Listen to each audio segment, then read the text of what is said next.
Mister Abdullah বয়ান কাব্যগ্রন্থের পাঠ চক্র। আজকের অনুষ্ঠানে আমাদের অনেক আমন্ত্রিত স্বজন এখানে আছেন। আজকের অনুষ্ঠানে আমি সভাপতিত্ব করার জন্য আমি বিনীত অনুরোধ করছি সোহাগ সাহিত্য গোষ্ঠীর প্রতিষ্ঠাতা পৃষ্ঠপোষক যুদ্ধাহত বীর মুক্তিযোদ্ধা এম.এ. মালেক খান সাহেবকে এবং প্রধান অতিথি হিসাবে আমাদের সকলের গুরু, আমাদের শ্রদ্ধেয় শিক্ষক কবি কালাম আজাদ স্যারকে আসন গ্রহণ করার জন্য আমি সবিনয়ে অনুরোধ জানাচ্ছি।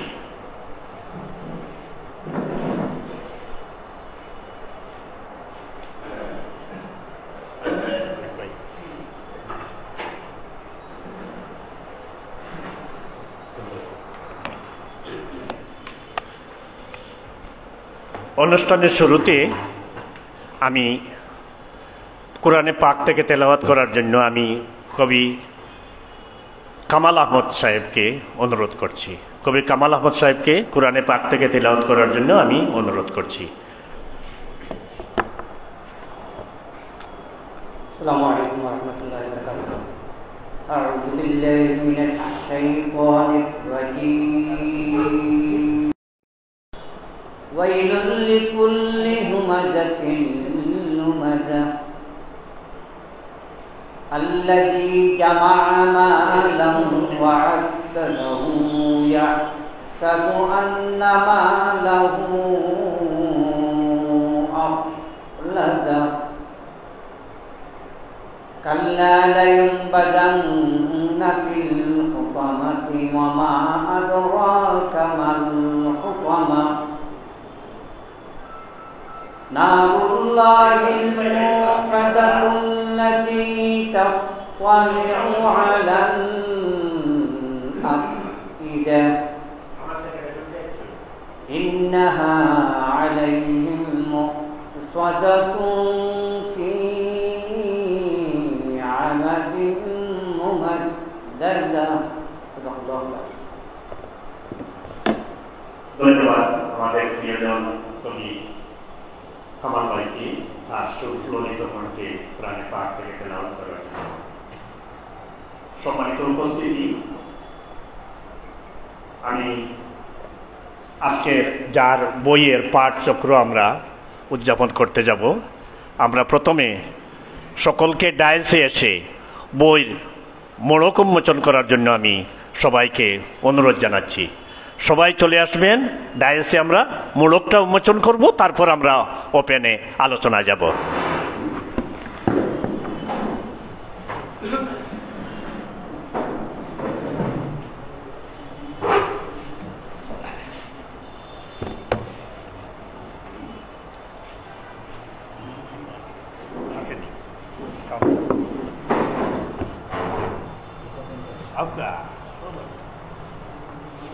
শেষ ভাই আপনার আপনারা লোক কষ্ট ভাই শেষ ভাই যেমন দরকার আমার খান্দার পাইছেন শেষ ভাই ওনামকা সালো ছবি মিস করবা আপনি সিরাজ সাহেব মিটিলে দোকা সিরাজ সাহেব আয়ুকা খালেদ ভাই জলদি आपका खालिद भाई आपका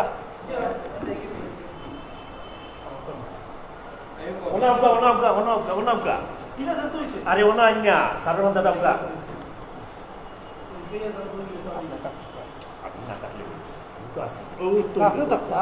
तो आसिफ भाई এজাজ ভাই ছবি তুলো কা अरे सभी तो लोग এজাজ ভাই আইছো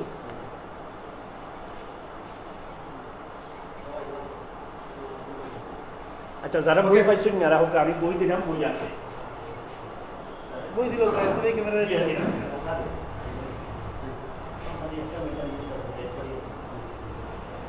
আমার খুব খুশি লাগে আমার মালিক ভাই যে অ্যাকচুয়ালি এই মানুষ তিনটা মানুষ আর আমার সালে বলছে আইলা ভাই আপনি বই পাইছেন না দরকার প্লিজ খালিদ ভাই আপনি না ঠিক আছে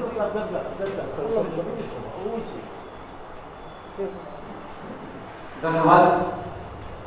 আমরা কামাল ভাই আছে। ইতিমধ্যে আমরা দেখতে পেয়েছি বিশিষ্ট কবি এবং শিক্ষক জনাব খালিদ উদ্দিন এবং সাহিত্য এসেছেন। আমরা সকলের প্রতি বিনম্রতা এবং জানাচ্ছি আপনারা সরকার থেকে মিস্টার আব্দুল্লাহ বয়ান আব্দুল্লাহ যে বইটি ইতিমধ্যে প্রকাশিত হয়ে গেল তার প্রকাশনা অনুষ্ঠান। আমরা দেখতে পাচ্ছি আমাদের প্রিয় ভাই আব্দুর রহমান হিয়া এবং এজাজ সেগুলো তারা লাইভ করবেন। আমরা আহ্বান জানাচ্ছি সিরিজ বিভাগের অনন্য লেখক প্রায় 48 বইয়ের লেখক শিশু সাহিত্যিক গল্পকার জসিমা ফাহিম। আমরা জসিমা ফাহিমকে খুব তরিত দিকে আসার জন্য আমাদের এই সিরিজ বিভাগকে যাকে নিয়ে আমরা কিন্তু গর্ব করতে পারি, শিশু সাহিত্যিক জসিমা ফাহিম, যাদেরকে নিয়ে গর্ব করা যায় অবশ্যই তাদের কথা বলতে হয় আমাদেরকে। আমরা অত্যন্ত ধন্য আমাদের মধ্যে প্রধান অতিথি হিসেবে সেবা গ্রহণ করছেন আমাদের প্রিয় মানুষ। আমরা দেখতে পাচ্ছি কবি লুৎফা আহমদ রেজি এসেছেন। আমরা অত্যন্ত ধন্য আজকের এই অনুষ্ঠান নয়, লুৎফা আহমদ রেজি এসেছেন।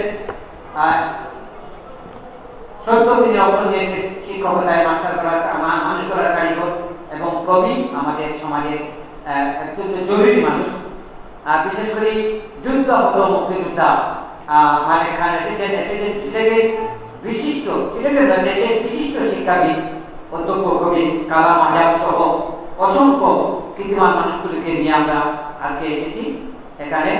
আমরা সকলকে ধন্যবাদ জানাই, বিশেষ করে আমার ছোট ভাই এজাজ এবং হীরা, তারা আমাদেরকে সহযোগিতা করছেন। তাদের লাইভ অনুষ্ঠানগুলো থাকবে, আর্কাইভে থাকবে। আর এই অনুষ্ঠান সোহাগ সাহিত্য গোষ্ঠী, আমি অত্যন্ত আনন্দিত। সোহাগ সাহিত্য গোষ্ঠী কিন্তু আসলে আমি প্রতিষ্ঠাতা সাধারণ সম্পাদক এবং এ পর্যন্ত আমি আছি। আমার প্রিয় মানুষ সাংবাদিক, লেখক, কবি শফিকুর রহমান চৌধুরী মহোদয় সেদিন কাজ করে যাচ্ছেন। আমরা সকলকে আমাদের পক্ষ থেকে, যাদের নাম এখনো বললাম না, আমরা পরবর্তীতে সকলের নাম বলবো। আমরা শুধু দুজনের নাম এই জন্য বলছি। একজন সভাপতিত্ব করছেন আজকের অনুষ্ঠানের সভাপতি বীর যুদ্ধাহত বীর মুক্তিযোদ্ধা, দেশের কৃতিমান মানুষ, আমাদের প্রিয় মানুষ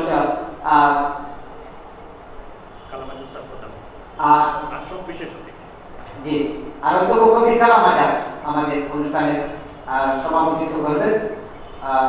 সকলকে আন্তরিক শুভেচ্ছা অভিনন্দন জানিয়ে আপনারা বেনালে শুভকামনা। এখন আমরা বইটির মনোযোগ উচিত হয়ে গেল।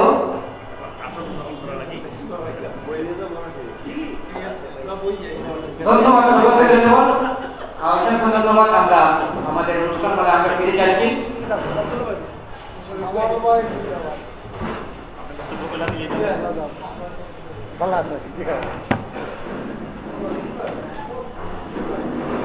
ধন্যবাদ আমাদের প্রিয় মানুষগুলো। জি আমরা দেখতে পাচ্ছি আমাদের মাঝে উপস্থিত হয়েছেন বিশ্ব বাংলা সাহিত্য সংস্কৃতি পরিষদের স্বনামধন্য সভাপতি রাহনামা সাব্বির চৌধুরী মনিয়াপা এসেছেন। আমরা তাকে সাধুবাদ জানাতে আছেন আমাদের প্রিয় রান্নাবাই, বিশেষ প্রতিনিধি দৈনিক ঘোষণা মোহাম্মদ আশিকুর রহমান রানাবাই। আমরা সকলকে আন্তরিক শুভেচ্ছা এবং অভিনন্দন জানাচ্ছি। সকলের প্রতি বিনম্র শ্রদ্ধা এবং অভিনন্দন। এবারে আমরা স্বাগত বক্তব্য নিয়ে আসার জন্য সবিনয় আবেদন জানাচ্ছি। আজকের অনুষ্ঠানের এই সবচেয়ে যিনি সম্মিলন করেছেন বিশিষ্ট সাংবাদিক, আমাদের প্রিয় মানুষ। আমরা দেখতে পাচ্ছি আমাদের যিনি সিলেট বিভাগে আমাদের উপস্থাপনায় যিনি অনন্য, আমরা তাকে নিয়ে আমরা কি গর্ব করতে পারি। আমাদের বোন এসেছে, তাকে আমরা পিয়ানা অবধি ইফতারারিকা, হ্যাঁ ইফতারারিকা আমার রাহনামা সাবির আপা মনিয়াপার সাথে এসেছেন। আমরা দেখতে পাচ্ছি অনুপ্রেরণা সম্পাদক নাসির উদ্দিন আমাদের মধ্যে এসেছেন। আমরা সকলের শুভেচ্ছা এবং অভিনন্দন জানাচ্ছি। সর্বশেষ পর্যন্ত আপনারা থাকবেন। আমরা এবারে আপনার স্বাগত বক্তব্য নিয়ে আসছেন আজকের অনুষ্ঠানের যিনি সেতু বন্ধন করছেন আমাদের এপার বাংলা অপার বাংলায় সাংবাদিক শফিকুর রহমান চৌধুরী। আসসালামু আলাইকুম, শুভ সন্ধ্যা। আজকের অনুষ্ঠানের সম্মানিত সভাপতি, প্রধান অতিথি এবং বিশেষ অতিথিবৃন্দ এবং লিখিয়ে বন্ধুরা, সবাইকে শুভেচ্ছা। আজকে আমরা এমন এক সময় একটা অনুষ্ঠান করতে যাচ্ছি। একদিকে শাহজালাল রহমতুল্লাহ আলাইহির উরুস মুবারক চলছে, আর একদিকে উপরে আরেকটা খুব বড় অনুষ্ঠান চলছে। এরপরেও সাহিত্য সংস্কৃতির টানে আপনারা যে এখানে এসেছেন, এই জন্য আপনাদের প্রতি আমার অসীম কৃতজ্ঞতা। আমি স্যারকে যখন কালকে কালাম আজাদ স্যারকে যখন আমি বললাম যে কবি একেএম আবদুল্লাহ সাহেবের একটা প্রকাশনা অনুষ্ঠান মূঢ়কোন্মোচন আপনাকে চিফ গেস্ট আমরা করা হবে, আমরা চিন্তা করেছি। তখন উনি বললেন যে আমি আসব, তবে শর্ত একটা, আসরের নামাজ পড়লে তুমি আমাকে ফোন দিতে হবে, তারপর আমি আসব। আমি ফোন দিয়েছি, উনি অনুষ্ঠানের সব আগে এসেছেন, এই জন্য ওনার জন্য একটা জুড়ে করতালি। কারণ এই মানুষটা আমাদের মধ্যে বেঁচে থাকলে আমরা অনেক কিছু পাব। আমি যখন এই অনুষ্ঠান নিয়ে আমি যখন ঢাকা কথা বলছিলাম, তখন নির্মণ্ডগুণ আমাকে বলছেন, এই আমার কি দরকার, তোমাদের কালাম আজাদ আছে না? বলে হ্যাঁ, আমাদের একজন কালাম আজাদ আছে। আমি দোয়া করি আল্লাহ যেন ওনাকে হায়াত দরাজ করেন। আমাদের অনুষ্ঠানের সম্মানিত সভাপতি, যুদ্ধাহত বীর মুক্তিযোদ্ধা মালেক খান, আমরা যখন হাঁটি হাঁটি পা পা করে সাহিত্যের অঙ্গনে, তখন ৮৬ ইংরেজিতে যখন মেট্রিক পাস করে এই কাঠ পাথরের শহরে সিলেটে আসলাম, তখন উনি সিলেট বাণীর বার্তা সম্পাদক, আমাদের নির্বাহী সম্পাদক। তখন ৪ লাইন ৬ লাইনের লেখা লইয়া যেতাম, আর দরজার বাইরে থেকে এই ধরনের চুটকি দিতাম। ৮৬ ইংরেজির কথা আমি বলছি। তখন মালিক ভাই বলছে, এই কে ওখানে, দেখো কি নিয়ে আসছো? যে একটা কবিতা নিয়ে আসছি। এটা তো কবিতাই হয় নাই, বসো। তারপর আমাদেরকে হাতে কলমে ধরিয়ে জিনিস কবিতা লেখার পাঠ দিয়েছিলেন। প্রথম পাঠ তিনি আমাদের মালিক ভাই। আমাদের মালিক ভাইয়ের জন্য আমরা একটা করতালি দিতে পারি। এই মানুষগুলা বেঁচে থাকলে আমরা অনেক কিছুই মানুষগুলার জন্য আমরা পাবো, মানুষগুলার কাছ থেকে অনেক পাবো। আমি খুশি হয়েছি আপনারা যারা এখানে এসেছেন শত ব্যস্ততার মাঝে। খালা রাহনামা সাব্বির চৌধুরী খালা আমাকে বললেন যে আমি নামাজটা পড়ে আসি বাবা। নামাজ পড়েই উনি চলে আসছেন। লিলি আপা, আমার বন্ধু মোশতাক, এরপরে আমার এই প্রফেসর খালেদ উদ্দিন স্যার, আমার সিরাজ স্যার, আমি কত নাম বলবো। এত আলোকিত মানুষদের ভিড়ে আমি যেমন হারিয়ে গেলাম। আমাদের অবন্তী, আমার সহকর্মী কলিগ, যার হাসিতে মুক্ত জোরে সিলেটের সাহিত্য হাসি দিয়েই উনি দখল করে নিয়েছেন এককভাবে। তো সবাইকে শুভেচ্ছা। আর আমরা যে যার কবিতা নিয়ে আলোচনা করব, উনি আমার সম্বন্ধী, উনি দেশের বাইরে থাকেন। এ পর্যন্ত 14টা বই ওনার প্রকাশিত হয়েছে, কিন্তু একটা বইয়ের প্রকাশনাও ওনাকে দেশে করতে পারলাম না।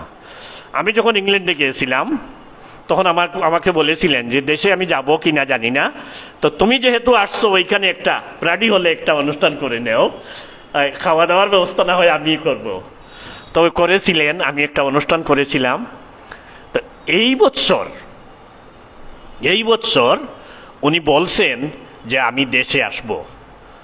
আমি বললাম যে আপনি দেশে আসবেন, নিজ থেকে বলছেন? বলে হ্যাঁ।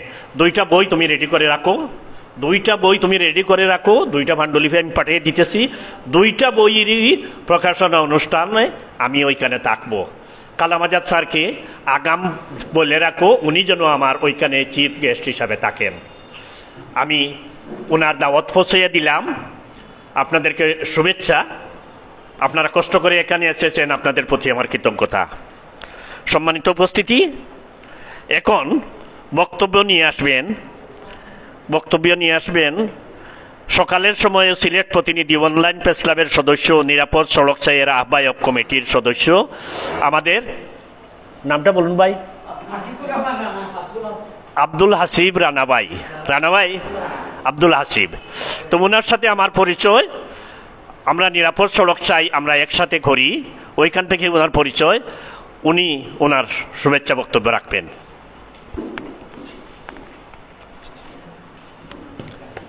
বিসমিল্লাহির রহমানির রহিম। রেমাল ঘূর্ণিঝড়ের আজকের এই সন্ধ্যার শুভ লগ্নে সিলেটের সাহিত্য সংস্কৃতির দ্বারক বাহক সিলেটের মুসলিম সাহিত্য সংসদের ছোট্ট এই হলরুমে আমার সামনে উপস্থিত আমার শ্রদ্ধা অবনমত আমার প্রিয় গুরুজন, আজকের সবার সম্মানিত সভাপতি,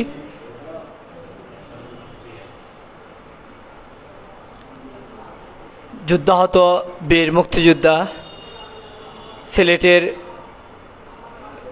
প্রত্যেকটা দুলিখনার সাথে যার সম্পর্ক, সিলেটের মানুষ ও সারা দেশের মানুষ এক নামে যাকে চিনে, জনাব এম এ মালেক খান উপস্থিত। আমি যাকে দেখে সবসময় অনুপ্রাণিত হই, যাকে দেখে আমি মনে করি একটা সূর্যের আলোর মতো, যিনি আমাদের এই সাহিত্য অঙ্গনে যিনি এখনও দিক নির্দেশনা দিয়ে যাচ্ছেন, বয়সে প্রবীণ কিন্তু আমরা মনে করি মনের দিক দিয়ে তিনি তরুণ, সেই 18 বছরের মানুষের মতো, যুবকের মতো। কবি কালাম আজাদ সাহেব প্রধান অতিথি হিসাবে উপস্থিত হয়েছেন। উপস্থিত আছেন আমাদের এই ছোট্ট হলরুমকে যারা এসেছেন, এসে আমাদের এই প্রকাশনা অনুষ্ঠানকে যারা সুন্দর করেছেন, এই আয়োজনকে সবাইকে আমার পক্ষ থেকে আমি ধন্যবাদ জানাচ্ছি, কৃতজ্ঞতা প্রকাশ করছি। আসলে এই প্রকাশনা অনুষ্ঠানে আমি বেশি কিছু বলতে চাই না, আমি শুধু একটি কথা উল্লেখ করছি।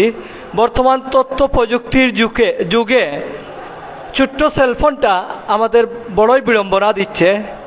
এই ছোট্ট সেলফোনটা আমাদের ঘুম কেড়ে নিচ্ছে, এই ছোট্ট সেলফোনটা আমাদের মেধা কেড়ে নিচ্ছে, এই ছোট্ট সেলফোনটা আমাদের সময় কেড়ে নিচ্ছে, এই ছোট্ট সেলফোনটা আমাদের সাহিত্য আড্ডা কেড়ে নিচ্ছে, এই ছোট্ট সেলফোনটা আমাদের বই পড়া থেকে আমাদেরকে বারবার বাধা দিচ্ছে।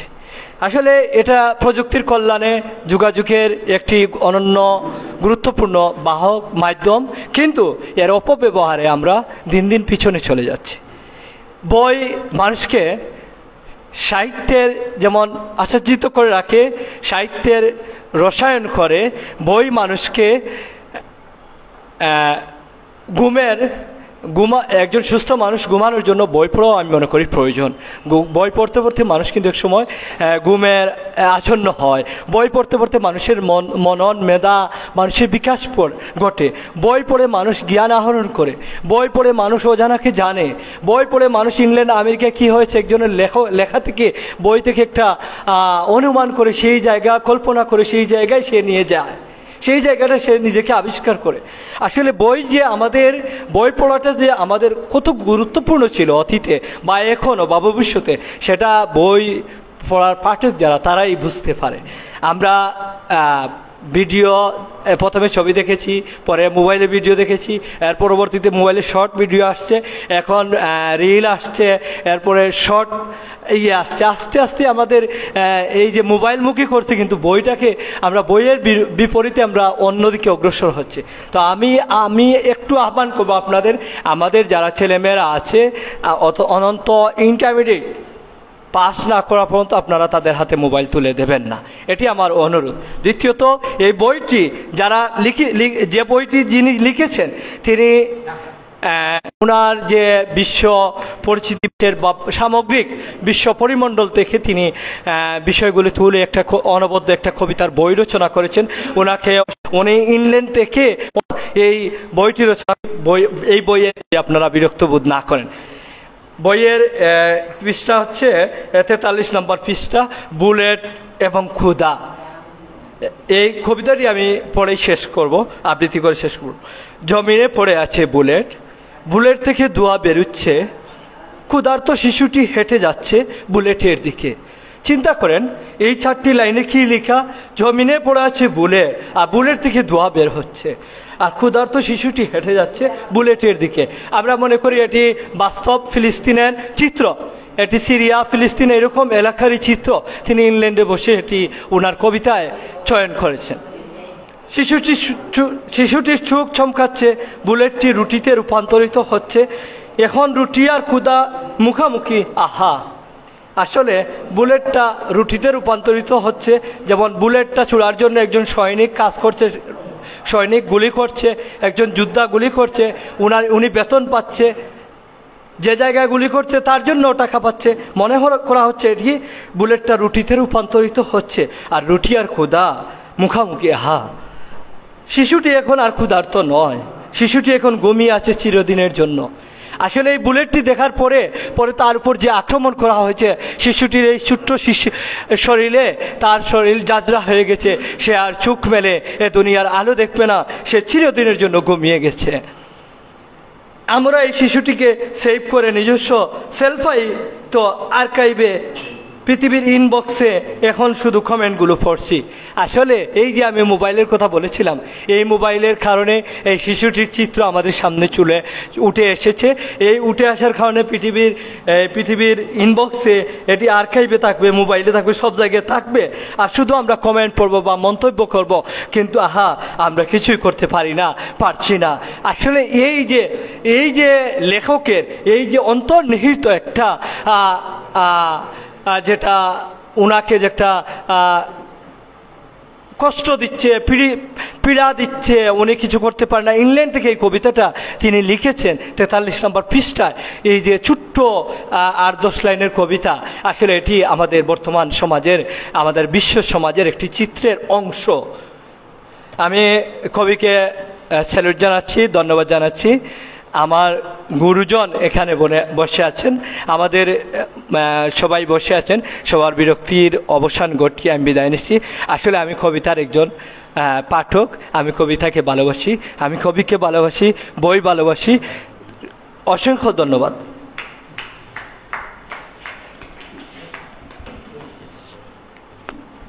ধন্যবাদ আমাদের পূর্ববর্তী বক্তাকে। এবারে বাটি বাংলার শিল্পী, নাম কি বলছিলেন?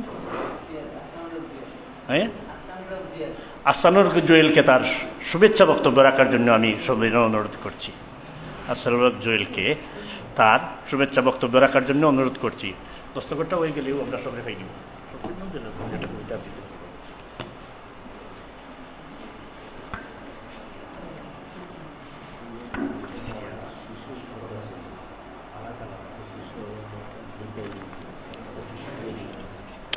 আসসালামু আলাইকুম, শুভ সন্ধ্যা। আবদুল্লাহ বয়ান আয়োজিত পাঠ্যক্ত আলোচনা দুই বাংলা মুক্তিমালা অংশবিন্দু আয়োজনের সভাপতি এখানে উপস্থিত আছেন আমার কৃতজ্ঞতা জানাই ওনাকে। আমি যুক্তির কথা বলব, আমরা গানকে ভালোবাসি, বইকে আমরা দেখে পড়ব, দেখব, সব কিছু শুনব, কিন্তু বই পড়ায় এত মজা আগে জানতাম না, এখন বুঝতে পারছি যে বই পড়লে যে কী হয় সেটা বুঝতে পারছি।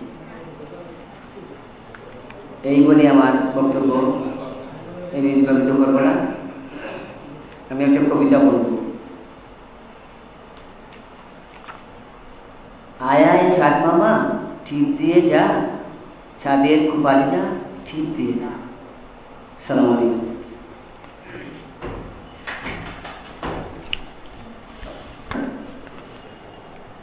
ধন্যবাদ। আমাদের প্রিয় শিল্পী আহসানুল হক জুয়েল, সে শিল্পী মানুষ, কিন্তু তারপরেও সে বক্তব্য দিয়ে গেছে। আমরা আসলে সবার বক্তব্য আমরা একে একে শুনবো, হয়তোবা প্রোটোকল আমরা একটু মেনটেনেন্স করতে পারবো না। এবারে আমি বক্তব্য নিয়ে আসার জন্যে আমরা যাদের উচ্চারণ ভঙ্গি, যাদের বাক্য আমরা চয়নে সচেষ্ট হই, যারা এক কাজে আমরা মাস্টার মনে করি, তার মধ্যে অন্য একজন আমরা দেখতে পাচ্ছি আমাদের রিফা তারা রিফা বোন, একজন কিন্তু খুব সাদা মনের মানুষ, এবং যিনি রেডিওতে তার ভয়েস যেভাবে তিনি বিস্তৃত করে রাখেন। আমরা আজকে তার কিছু কথা মালা শুনবো। আজকের বইয়ের উপরে আসছেন রিফা তারা রিফা।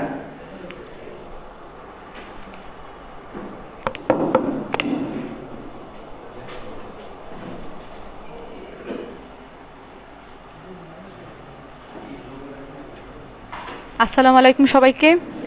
আসলে কামাল ভাই যেভাবে বলছিলেন ওইরকম কোনো প্রিপারেশনে আজকে আমার আসা না। আজকে আসলে বিকালবেলা একটু চা খাচ্ছিলাম, ওই সময়টা রাহানামা আপা বললেন সাহিত্য ক্লাবের কথা, আর যে শফিক ভাই আসলে বললেন যখন না শোনাবো না আসতে হবে, তখন আর কথাটা ফেলতে পারলাম না।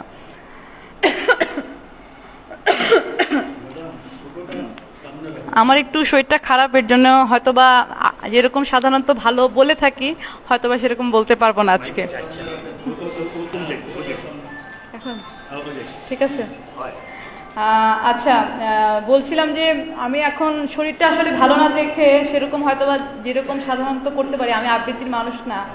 চেষ্টা করব এই বই, যে বইটার আজকে মোড়ক উন্মোচন হচ্ছে, সার্কাস গ্যালারি থেকে মিস্টার আব্দুর রহমানের বয়ান, AKM আবদুল্লাহ, এখানের একটা কবিতা আমি পাঠ করছি।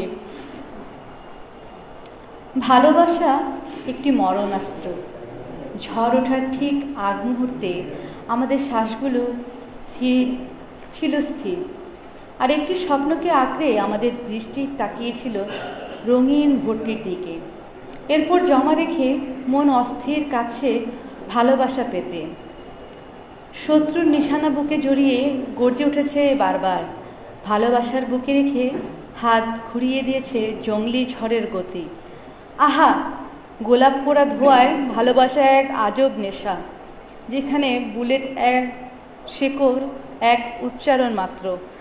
দুঃখিত, আসলে আজকে আমার গলাটা খুব একটা ভালো না, এই জন্য আমি চাইলেও পড়তে পারছি না, সেজন্য ক্ষমা চোখে দেখবেন। আর এখানে যারা আছেন একটু আমার জন্য দোয়া করবেন যাতে আমার শরীর স্বাস্থ্যটা ভালো হয়। আর আমিও একজন বীর মুক্তিযোদ্ধার সন্তান, সেজন্য চাচার কাছে আমি চাইবো যে চাচা আমার জন্য দোয়া করবেন যাতে আমি ভালো কিছু করতে পারি এই দেশের জন্য। সরি আসলে। ধন্যবাদ। উনি একজন বীর মুক্তিযোদ্ধার সন্তান, আপনি মাথায় হাত দিয়ে দোয়া করে দেন। উনি বাংলাদেশ বেতারে আমার সাথে কাজ করেন, আমরা একসাথে কাজ করি। উনি আলোকিত পরিবারের সন্তান। এবং এখন অন্য একটা প্রোগ্রামে যাবার জন্য আমি যদিও প্রোটোকল ভাঙছি, আমি আপনাদের কাছে ক্ষমা প্রার্থী। আমার সবচেয়ে প্রিয় খালা রাহনামা সাব্বির চৌধুরী অন্য একটা প্রোগ্রামে যাবেন, এই জন্য ওনাকে আমি প্রোটোকল ভেঙে আমি ওনাকে বক্তব্য দেওয়ার জন্য সবিনয় অনুরোধ করছি। আপনারা এটা আমার ক্ষমার দৃষ্টিতে দেখবেন, যদিও ওনাকে সব শেষে দেওয়ার কথা ছিল।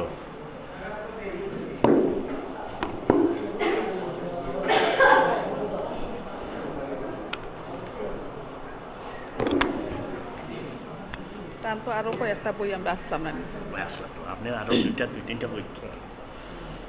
উপস্থিত সম্মানিত সভাপতি, প্রধান অতিথি সহ সবাইকে আমার অভিনন্দন ও শুভেচ্ছা। আমি আজকে যে অনুষ্ঠানে উপস্থিত হয়েছি, AKM আবদুল্লাহ সাহেবের সার্কাস গ্যালারি থেকে মিস্টার আবদুল্লাহর বয়ান, এর আগে আর উনার কয়েকটা বই মোড়ক উন্মোচনে আমি উপস্থিত ছিলাম। উনি হয়তো আসতে পারেন নাই, উনি শুনেছি উনি ইংল্যান্ডে বোধহয় থাকেন, ওনার সাথে দেখাও হয় নাই কখনো, কিন্তু উনার বই মোড়কে আমরা সবসময় উপস্থিত থাকি থেকে উনার সবকটি বইয়ের সাফল্য কামনা করি। তা আমরা কবি বা লেখকের কাছে চাইব উনি লিখে যান, আমরা ওনার বই পড়ব, ইনশাল্লাহ কোনো না কোনো এক সময় ওনার সাথে দেখা হবে আশা করি। তো যাই হোক, উপস্থিত সবাইকে আমার অভিনন্দন, ভালোবাসা, এবং সবাই এই প্রাকৃতিকের সময় উপস্থিত হয়েছেন দেখে আমার ভালো লাগতেছে। তবে সিলেটের মনে হয় আমরা আরামে আছি অন্যান্য জেলার তুলনায়, তাই হয়তো আমরা এই অনুষ্ঠান আজকে করতে পেরেছি, না হয়তো আমরা করতে পারতাম না। যাই হোক, সবাই ভালো থাকেন, সুস্থ থাকেন। আমি আমার বক্তব্য বেশি দীর্ঘায়িত করব না, সবাইকে আবার অভিনন্দন ও শুভেচ্ছা জানিয়ে আমার বক্তব্য শেষ করলাম। আর আমি বেশিক্ষণ থাকতে পারবো না, আমার একটা জরুরি কাজ আছে, যে এখন শফিক বাগনার উনাকে উৎসাহ করেছেন এবং ওনার ওনার অনুরোধে না এসে পারলাম না, তাই আমি চলে যাব তাড়াতাড়ি। সবাই ভালো থাকেন। ধন্যবাদ। বক্তব্য শুনছিলাম।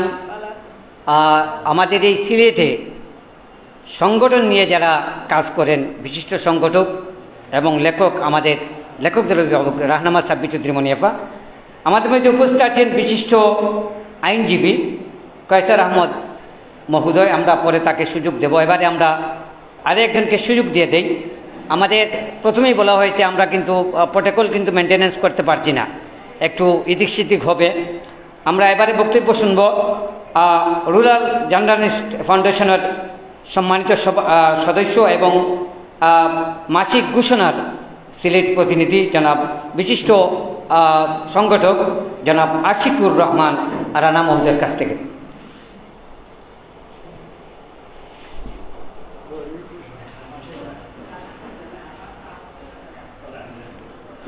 আসসালামু আলাইকুম।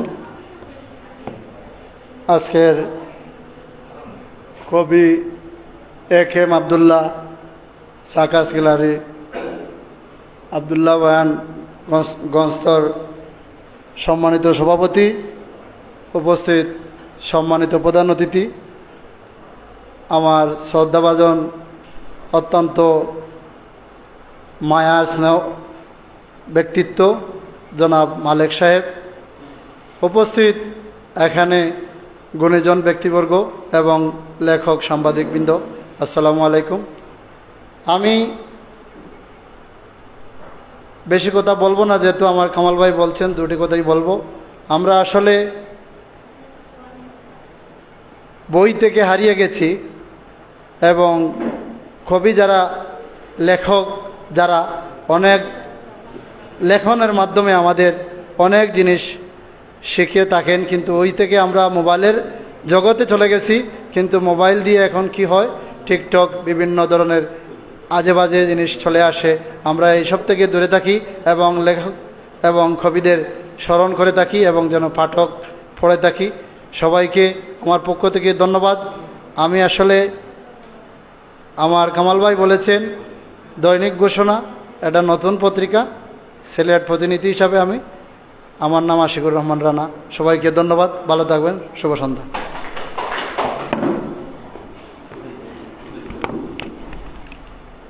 কবি লিখেছিলেন, সকলেই আমরা সকলের তরে, পড়তে আমরা পরের তরে। আসলে সকলেরকে নিয়েই যদি আমরা আমাদের পৃথিবীটা আমরা সাজাই, তাহলে আমরা সাজাতে পারবো। আজকে রেবেলের মনে করেন রোমেলের যে আমরা আঘাত দেখেছি এবং তারপর আমাদের মহান অলি হযরত শাহজালাল রহমতুল্লাহ তাআলা 705তম উরুজ, সব কিছু মিলেও কিন্তু তার মধ্যেও আমরা কিন্তু এই অনুষ্ঠানমালা আমরা করতে পারছি। এর জন্য মহান আল্লাহর কাছে অসংখ্য কৃতজ্ঞতা স্বীকার করছি। আমি আহ্বান জানাচ্ছি, আমরা যাকে নিয়ে আসলে যার যে কৃতিত্ব রয়েছে সেটি বলতেই হয়। সিলেট বিভাগে যিনি শতাধিক বইয়ের লেখক, আমরা কিন্তু নীরবে তাকে দেখি, একজন শিশু সাহিত্যিক জাতীয়ভাবে যিনি পুরস্কৃত হয়েছেন, আমাদের প্রিয় মানুষ, নীরবে যিনি লেখেন, তার নাম প্রকাশ করতে তিনি অনীহা প্রকাশ করেন। কিন্তু আমি যেহেতু বড় ভাই, তিনি আর বলবেন না কিছু, আমি জসিম আল ফাহিমের কথা বলছি তাকে কিছু বলার জন্য। আসছেন আজকের অনুষ্ঠানের অতিথি জসিম আল ফাহিম, শিশু সাহিত্যিক জসিম আল ফাহিম। আসসালামু আলাইকুম। আজকের অনুষ্ঠানের সম্মানিত সভাপতি এবং উপস্থিত কবি সাহিত্যিক বৃন্দ, এখানে আছেন আমাদের শ্রদ্ধেয় কবি কালাম আজাদ ভাই, এরপরে সম্ভবত উনার নাম এম এ মালিক খান না, উনার সাথে আমার দেখা হয়েছে 2010 সালে আমার মনে হয়, এই রাগিব রায় ফাউন্ডেশনে। উনি কোনো এক সময় আসছিলেন, উনার দাড়িটা একটু বড় হয়ে গেছে, আর বাকি সব মানে হাসি এবং ফেসের স্ট্রাকচার ঠিক আছে। আচ্ছা, আর অসংখ্য ধন্যবাদ কামাল আহমদ ভাইকে। কামাল আহমদ ভাই মানে আমাদেরকে প্রকাশ করার জন্য, প্রচার করার জন্য উনার তুলনা হয় না। উনি একেবারে মানে উদারভাবে প্রচার করতে চান, কিন্তু আসলে আমরা হয়তো বড় কেউ না, একেবারে খুবই নগণ্য নিজেদেরকে মনে হয়।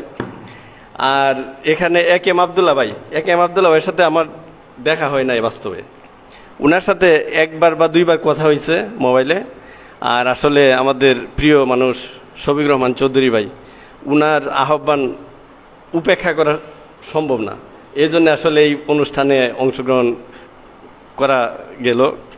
আরেকটা বিষয় হচ্ছে, একটা সুন্দর বই আমরা সবাই পাইছি, সার্কাস গ্যালারি থেকে মিস্টার আবদুল্লাহর বয়ান।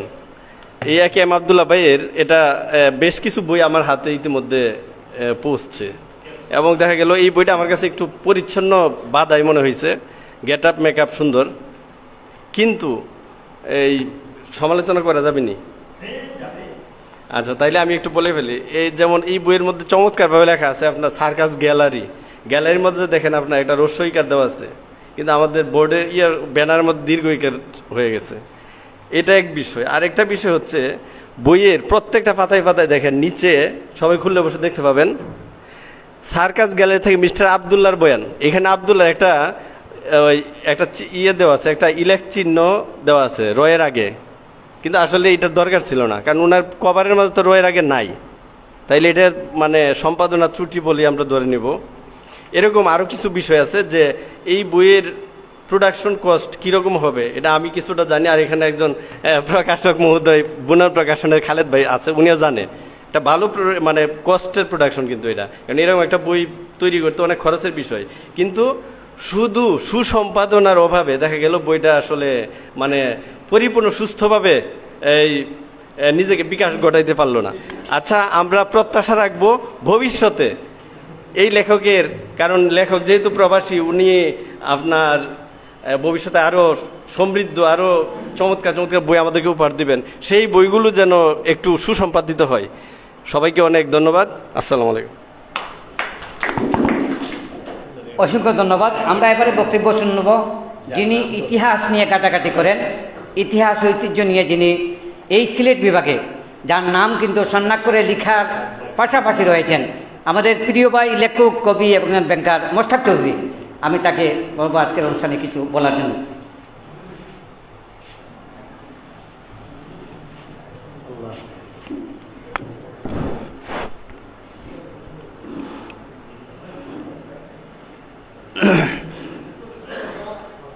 বিসমিল্লাহির রহমানির রহিম। এ কে এম আবদুল্লাহর একটি বইয়ের প্রকাশনা উপলক্ষে আয়োজিত আজকের এই মহতী অনুষ্ঠানের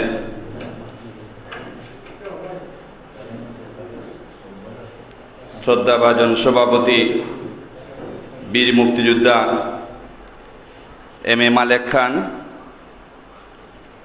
আমাদের সকলের শ্রদ্ধেয় আজকের মান্যবর প্রধান অতিথি কালাম আজাদ স্যার, উপস্থিত কবি, সাহিত্যিক ও লেখিয়া বন্ধুরা, বইয়ের নামটা খুবই চমৎকার। সার্কাস গ্যালারি থেকে মিস্টার আবদুল্লাহর বয়ান, আর আমাদের বন্ধু শফিক আরো বড় সার্কাস গ্যালারি। আমরা এই সার্কাস গ্যালারি থেকে যথেষ্ট বয়ান পাই। যাই হোক, মোটামুটি একটু মজা করে নিলাম বন্ধুর সাথে।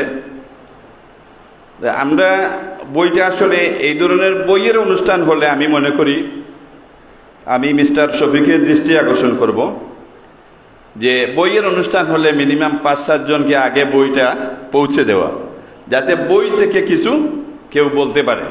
আলোচনা আমার একজন শ্রদ্ধাভাজন ভাই, সাংবাদিক, লেখক, উনিও চেষ্টা করেছেন যে কিছু বলা যায় কিনা, কিন্তু উনি যা বলতে চাইছেন হয়তো উনি বলতে পারেননি, কারণ একদিন আগে বই পেলে নিশ্চয়ই উনি আরো সুন্দর করে বলতে পারতেন, কারণ উনি খুব গুরুত্বপূর্ণ এবং গুরুত্বের সহিত আলোচনা করেছেন। আমরা আসলে বলে ফেলছি যে আমাদের আসলে বলার কিছু নাই, যেহেতু আগে দেখি নাই।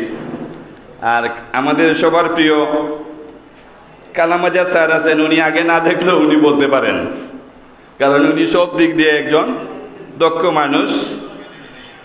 বয়সে মুরব্বী নয়, উনি একজন বয়সে তরুণ মানুষ। উনাকে উদ্দেশ্য করে আমি কবি নজরুলের 2টি লাইন বলতে চাই। আমি চির শিশু চির কিশোর, আমি যৌবন বিতু পল্লীবালার আচর খাচুলি নিচুর।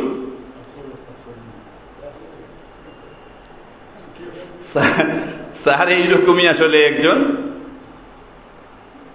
যুবক এবং প্রজ্ঞাবান মানুষ। আমি দোয়া করি এ ধরনের মানুষ যদি আমাদের সমাজে মহান রাব্বুল আলামিন আরো কিছুদিন রাখেন, আমরা উনার গল্প থেকে, কথা থেকে, আলাপ আলোচনা থেকে অনেক কিছুই শিখবো। এখানে ক্লাসের প্রয়োজন নেই, যেহেতু আমরা সবাই সবার বয়স হয়ে গেছে। উনার সাথে যে আমাদের আড্ডা হয়, এটা থেকে আমাদের অনেক শিকার আছে। এখন মনে করেন বন্ধু শফিককে এত সময় অনেক কিছু বললাম, সেই যে আড্ডা বসেছে এটা থেকেও আমাদের আসলে শিকার আছে। তো আমরা সবসময় আশা করব যে এই ধরনের অনুষ্ঠান আমাদেরকে প্রাণিত করে। আমরা যারা লেখালেখি করি, কবিতা লিখি, ইতিহাস লিখি, উপন্যাস লিখি, এখানে কবি খালেদ উদ্দিন আছেন, শিশু সাহিত্যিক জসিম আল ফাইল আছেন, লেখক নাসির উদ্দিন আছেন, শিল্পী কুবাত বক চৌধুরী রুবেল আছেন, উপন্যাসিক সিরাজুল হক আছেন, কবি লুৎফা আহমদ দিল্লি আছেন, আরো অনেকে চলে গেছে যাদের নাম বলতে পারিনি আমি, এটা আমার অপরাগতা, হয়তো আমি জানতে পারিনি। তবে এখানে যারা এসেছেন আমি মনে করি সবাই অত্যন্ত গুণী মানুষ। আমি সকলের প্রতি শ্রদ্ধা রেখে বলবো যে আমরা লেখালেখি যেহেতু করি, এটার সাথে জড়িত। আমি পেশায় ব্যাংকার হলেও আমি সবসময় চেষ্টা করি এই ধরনের কোনো সুন্দর অনুষ্ঠানে উপস্থিত হওয়ার, বক্তব্য দেওয়ার জন্য নয়, বক্তব্য শোনার জন্যে। আমি সবাইকে বলবো বক্তব্য দেওয়ার চেষ্টা থেকে আমরা যেন শোনার চেষ্টা করি। এখান থেকে আমাদের বক্তব্য তো অবশ্যই দেব, কিন্তু আমরা যেন শোনার চেষ্টা করি। আমরা যেন কেউ না ভাবি যে উনি যে বক্তব্য দিচ্ছে, কি বক্তব্য দিচ্ছে, উনি আর কি বলবে। কারণ বিশ্বজুড়ে পাঠশালা মোর, সবার আমি ছাত্র। আপনি দেখবেন যে একটা শিশু আপনার চেয়ে অনেক বেশি জানে। আপনি মাস্টার ডিগ্রি পাস করে ভাবতে পারি যে আমরা অনেক বেশি শিখেছি, কিন্তু দেখবেন অনেক শিশুর কাছে আমরা কিন্তু একজন শিশু, কারণ সে যা জানে আমি তা জানি না। এজন্য আমরা সবসময় জানার বান করা উচিত, জানার চেষ্টা করা উচিত, জানার জন্য পরিশ্রম করা উচিত। তবেই আমরা জীবনে অন্যের জন্য কিছু দিতে পারবো বলে আমার বিশ্বাস। সবশেষে ইতিমধ্যেই চলে গেছে কবি নজরুলের জন্মবার্ষিকী। আমি এক দুর্ভাগা মানুষ, কোনো অনুষ্ঠানেই কবি নজরুলের উপস্থিত হতে পারেনি। অনেক সংগঠন অনুষ্ঠান করেছে। সেই দুর্ভাগার মুখ নিঃসৃত কিছু কথা আমি এখানে রাখতে চাই। কবি নজরুল তার বিদ্রোহী কবিতায় শুধু দ্রোহ নিয়ে কথা বলেননি, উনি প্রেম নিয়ে কথা বলেছেন। প্রেম নিয়ে যে জায়গায় বলেছেন, এই জায়গাগুলো আসলে সবাই মন দিয়ে আবৃত্তিও করে না, আর কেউ শুনতেও চায় না, শুধু দ্রোহটাই শুনতে চায়। এই জন্য আমি দুটি লাইন আবৃত্তি করে আপনাদের সামনে থেকে বিদায় নেব। কবি নজরুল বলেছেন, আমি অভিমানী চিরক্ষুব্ধ হিয়ার কাতরতা, ব্যথা শুনিবি চিতচুম্বন চুর কম্পন, আমি থর থর থর প্রথম পরশ কুমারীর। একবার চিন্তা করেন যে এত সুন্দর করে প্রেমের উচ্চারণ কতজনই বা বলেছেন জীবনে, কিন্তু এই প্রেমের এই যে অবগাহন, এটা দ্রোহের মাঝে চলে এসেছে, যার কারণে আমরা অনেক সময় এটা খেয়াল করি না। আমরা শুনি কিন্তু ঠিকই, কিন্তু খেয়াল করি না। যদি এই দুটি লাইনই একবার চিন্তা করেন যে কবি নজরুল কি বলেছেন এখানে, তাহলে দেখবেন প্রেমের যত কিছু, যত স্পর্শ আছে এই দুটি লাইনের মধ্যেই আছে। অতএব আমি আরো দুটি লাইন বলে শেষ করব। আমি উত্তর বায়ুমলয় অনিল উদার পুরবী হাওয়া, আমি উত্তর বায়ুমলয় অনিল উদাস পুরবী হাওয়া, আমি পথিক কবির গভীর রাগিনী বেনুবিনে গান গাওয়া। ধন্যবাদ সবাইকে। আসসালামু আলাইকুম। অসংখ্য ধন্যবাদ। আমরা অবশ্যই যদি আমরা ছাত্র থাকি তাহলে সব শিখতে পারবো। মোস্তাক ভাই বক্তব্যের মধ্যে থেকে একটি শব্দ আমি পেয়েছি, সেটি হলো বিশ্বজোড়া পাঠশালা মোর, সবার আমি ছাত্র। আমরা যদি শিক্ষক হয়ে যাই তাহলে শিখতে পারবো না। ধন্যবাদ তাকে। আমরা এবারে বক্তব্য শুনি। আমাদের মধ্যে শুধু একজনই বোন রয়েছেন। কবি নজরুল তো বলেছিলেন, এ বিশ্বে যা চির কল্যাণকর, অর্ধেক তার করিয়াছে নারী, অর্ধেক তার নর। কিন্তু আমরা কিন্তু অর্ধেক নয়, একজন মাত্র এখানে আমার বোন, কবি এবং শিক্ষক লুৎফা আহমদ লিলি। আমি তাকে আজকের অনুষ্ঠানে কথামালা নিয়ে আসার জন্য সবিনয় আবেদন জানাচ্ছি। লুৎফা আহমদ লিলি, কবি লুৎফা আহমদ লিলি একজন কবি এবং প্রাক্তন শিক্ষক, অবসরপ্রাপ্ত শিক্ষক।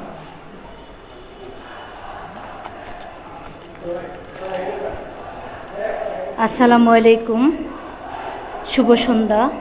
আজকের সবার সম্মানিত সভাপতি, উপস্থিত লেখে বন্ধুরা, আমি প্রথমেই কাজী নজরুলের 125তম জন্মবার্ষিকী উপলক্ষে ওনার দুটি লাইন বলছি। হয়তো জাগিয়া দেখিব প্রভাতী আমার আখির আগে, তুমি যাচিতেছ নবীন সাথীর প্রেম নব অনুরাগে। আমি এই লেখাটি সবাইকে দিতাম, যাকে আমার ভালো লাগতো আমি বই দিতাম বা একটা অটোগ্রাফ দিতাম। এই লাইন দুটো আমি সবাইকে দিতাম। আচ্ছা, আজকে আমার এখানে উপস্থিত আছেন আমার কালাম আজাদ স্যার, নানাজি ডাকি যাকে ওনাকে, আর ওনার নাম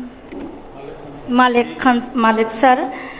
ওনাকে দেখে তো আমি একেবারে শক হয়ে গেছি, কারণ আমার একজন স্যার শাহখুরম ডিগ্রি কলেজের প্রিন্সিপাল অবসরপ্রাপ্ত, সেম চেহারা ওনার মতোই, দাড়িটা একটু লম্বা।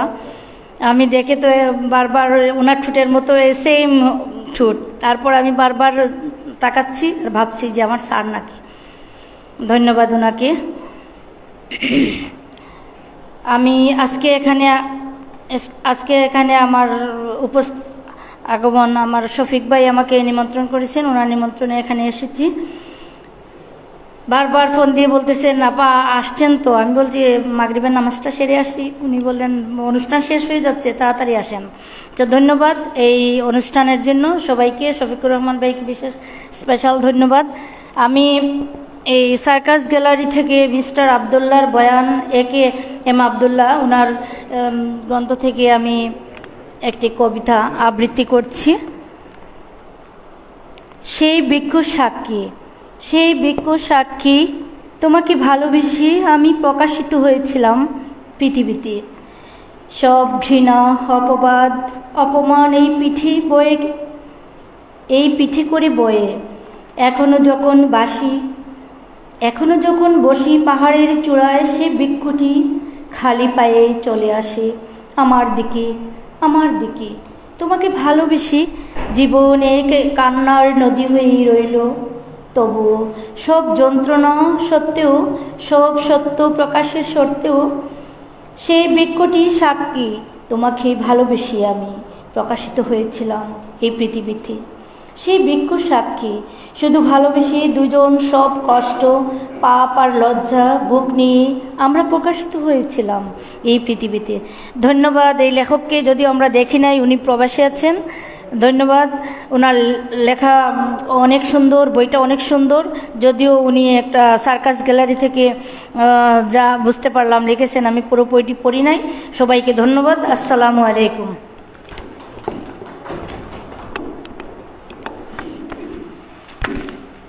অসংখ্য ধন্যবাদ লুৎফামুদ্দিনকে। এবারে অনুপ্রাণন সম্পাদক, বইয়ের লেখক নাসির উদ্দিনকে তার সংক্ষিপ্ত কথামালা দিয়ে, তাহলে তিনি কথা বলবেন না। আমরা সিলেট জেলা বারের সংগ্রামী আইনজীবী, নীরব লেখক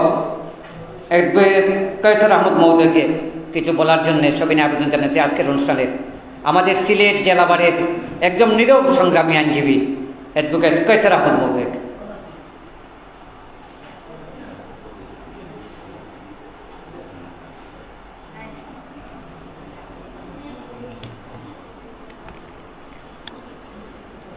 আসসালামু আলাইকুম। সোহাগ সাহিত্য গোষ্ঠী কর্তৃক আয়োজিত কবি একে এম আবদুল্লাহর সার্কাস গ্যালারি থেকে মিস্টার আবদুল্লাহর বয়ান কাব্যগ্রন্থে সম্মানিত সভাপতি, বীর মুক্তিযোদ্ধা, বিশিষ্ট রাজনীতিবিদ, সমাজসেবক, লেখক জনাব মালেক খান মঞ্চে প্রধান অতিথি হিসেবে উপস্থিত আছেন। এতদাঞ্চলের অত্যন্ত সুপরিচিত শিক্ষাবিদ, লেখক, সুনামধন্য কবি জনাব কামাল আজাদ সাহেব, উপস্থিত সুধীবৃন্দ, আসসালামু আলাইকুম। এই বইটা আমি তেমন দেখতে পারিনি, কিন্তু আমি এখানে বসে আছি যারা এই বই নিয়ে একটু নাড়াচাড়া করবেন তাদের কাছ থেকে কথাগুলো শোনার জন্য। বিশেষ করে আজকের যে প্রধান অতিথি, উনার এক নজর দেখলে উনার কাছ থেকে অনেক কিছু জানা যাবে যে উনি বই সম্পর্কে কি কমেন্ট করেন, সেটা সম্পর্কে আমি অধীর আগ্রহে এসেছিলাম। আমি লেখক আব্দুল্লাহ সাহেবকে ধন্যবাদ জানাই এর জন্য, যদি প্রবাসে থেকে রুটি রোজগারের দায়িত্বে থেকে যে সময় বের করে একাধিক গ্রন্থ রচনা করেছেন। এটা নাকি আমাদের এইরকম অনেক প্রবাসীকেও মাঝে মধ্যে দেখা যায়। এটা চারটিখানি কথা নয়, চারটিখানি কথা নয়। এর জন্য আমি বলতেছি, এক সময় আমি নিজে দৈনিক সিলেটের ডাক, বাংলা বাজার, ইত্তেফাক ইনকলাব পত্রিকায় আমার কলাম প্রায় আসতো। আমি তখন সিলেট ক্যাডেট কলেজে ছিলাম, যার কারণে আমার অনেক সময়ই আমি ছদ্মনাম ব্যবহার করতাম। কিন্তু দুর্ভাগ্য, যখন ক্যাডেট কলেজ থেকে ছেড়ে আসলাম তখন কিছু কিছু স্বনামে লিখলেও পরবর্তীতে আর সেই ধরে রাখতে পারিনি। পেশাগত কাজে জড়িয়ে পড়ার কারণে আর লেখা সম্ভব হয় না। যার কারণে আমি তাকে ধন্যবাদ দিচ্ছি যে প্রবাসে উনি থেকে সময় বের করে যে বইগুলা রেখেছেন তার জন্য ধন্যবাদ। এবং তার বইগুলা যে মানসম্মত সে সম্পর্কে আমি বলবো অবশ্যই মানসম্মত, তবে সমালোচনার ঊর্ধ্বে নাও হতে পারে, যেটা আমার হয়তো এখানে গুরুজন আছেন তারা পরিষ্কার করবেন, উপদেশ দিবেন। একটা কিছু করলে তার সুনাম যেমন থাকে তার পরামর্শও থাকতে পারে। সর্বোপরি আজকে যে সভাপতি সাহেব এবং প্রধান অতিথি সাহেব সহ আজকে যারা আসছেন, আসিয়াই যে আমি বলবো শুধু পাঠচক্র নয়, যেহেতু একটু আগে মূলক উন্মোচন করা হয়েছে, সুতরাং আমার মনে হয় এইটাতে পাঠচক্রের পূর্বে মূলক উন্মোচন ও পাঠচক্র থাকলে হয়তো আরো সুন্দর হতো, আরো বিষয়বস্তুর সাথে আরো সামঞ্জস্যপূর্ণ হতো। তো আমরা আশা করি এই যে উপস্থিতি এবং যারা আসছেন জড়ো করছেন, লেখকের এই কর্মের স্বীকৃতি দিচ্ছেন, এই লেখকের কর্মকে উৎসাহিত করছেন, ভবিষ্যতে করে যাবেন এবং লেখক নতুন সৃষ্টি হবেন। আমাদের এই লেখক আরো উৎসাহিত হয়ে আরো নতুন নতুন কাব্য বলেন, গ্রন্থ বলেন রচনা করবেন, সেই প্রত্যাশা ব্যক্ত করে আমি আমার সংক্ষিপ্ত বক্তব্য শেষ করছি। আসসালামু আলাইকুম। অসংখ্য ধন্যবাদ। এবার এই বক্তব্য নিয়ে আসছেন সিলেট বিভাগের নিরাপদ সড়কচারীর সংগ্রামী আহ্বায়ক জনাব জহিরুল ইসলাম মিশু। সিলেট বিভাগে কিন্তু তিনি নিরাপদ কিন্তু সড়ক চান, এই মানুষটি আমরা তার বক্তব্য শুনবো আজকের অনুষ্ঠানে। জহিরুল ইসলাম মিশু।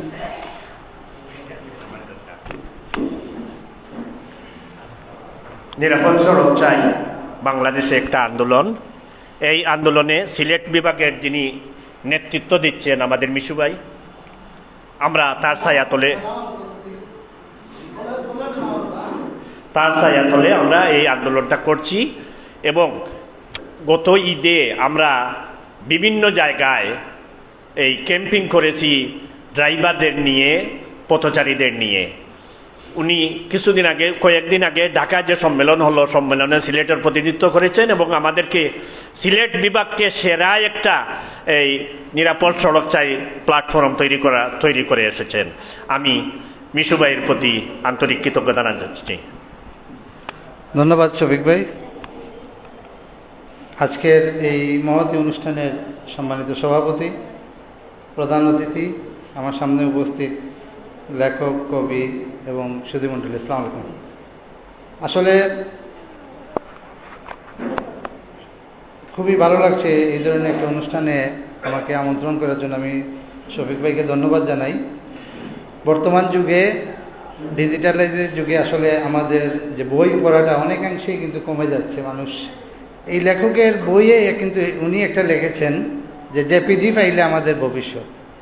আসলে খুব চরম বাস্তবতা যে এখন আমরা সবাই ডিজিটাল যুগে পদার্পণ করে আমাদের যে বই পড়ার যে ইয়েগুলো কিন্তু হারিয়ে যাচ্ছে। বিশেষ করে বর্তমান প্রজন্ম এটা থেকে অনেকাংশে দূরে চলে যাচ্ছে। আমি আহ্বান করব এই সোহাগ সাহিত্য গোষ্ঠী সহ যারা আপনারা কবি, লেখক যারা আছেন, আপনারা যেন এই ধরনের অনুষ্ঠান সবসময় সপ্তাহে অন্ততপক্ষে একটা দুইটা করে আয়োজন করেন এবং বর্তমান প্রজন্মের যারা আছে তাদেরকেও এখানে সম্পৃক্ত করা, যাতে তারাও যেন বই পড়তে উৎসাহিত হয় এবং বই লিখতে উৎসাহিত হয়। আমি আপনাদেরকে ধন্যবাদ জানাচ্ছি। আর আমরা নিরাপদ সড়ক নিয়ে কাজ করি। আমরা সড়ক দুর্ঘটনা রোধ করার জন্য চেষ্টা চালিয়ে যাচ্ছি বাংলাদেশে। আপনাদের সহযোগিতা দরকার। আমাদের বিভিন্ন প্রোগ্রামে আপনাদেরকে দাওয়াত দেওয়া হবে, আপনারাও আমাদের প্রোগ্রামে আসবেন, আমাদের সাথে সম্পৃক্ত হবেন এবং এই সড়ক নিরাপদ করতে আপনারা যারা লেখক আছেন আপনাদের লেখনীরও আমি আহ্বান জানাচ্ছি। সবাইকে ধন্যবাদ জানিয়ে আমার বক্তব্য শেষ করলাম। ধন্যবাদ। আমরা মিশু ভাইয়ের বক্তব্য শুনছিলাম। এবারে আমরা বক্তব্য শুনব আজকের অনুষ্ঠানের আরে একজন আমাদের অতিথি আমরা বলবো, যিনি নীরবে কিন্তু কাজ করেন, লেখালেখিতে কাজ করেন, সম্পাদনা করেন, বই প্রকাশ করেন এবং মানুষ গড়ার কারিগর, একজন শিক্ষক, কলেজ শিক্ষক এবং প্রকাশনার দায়িত্বে রয়েছেন কবি খালিদ উদ্দিন।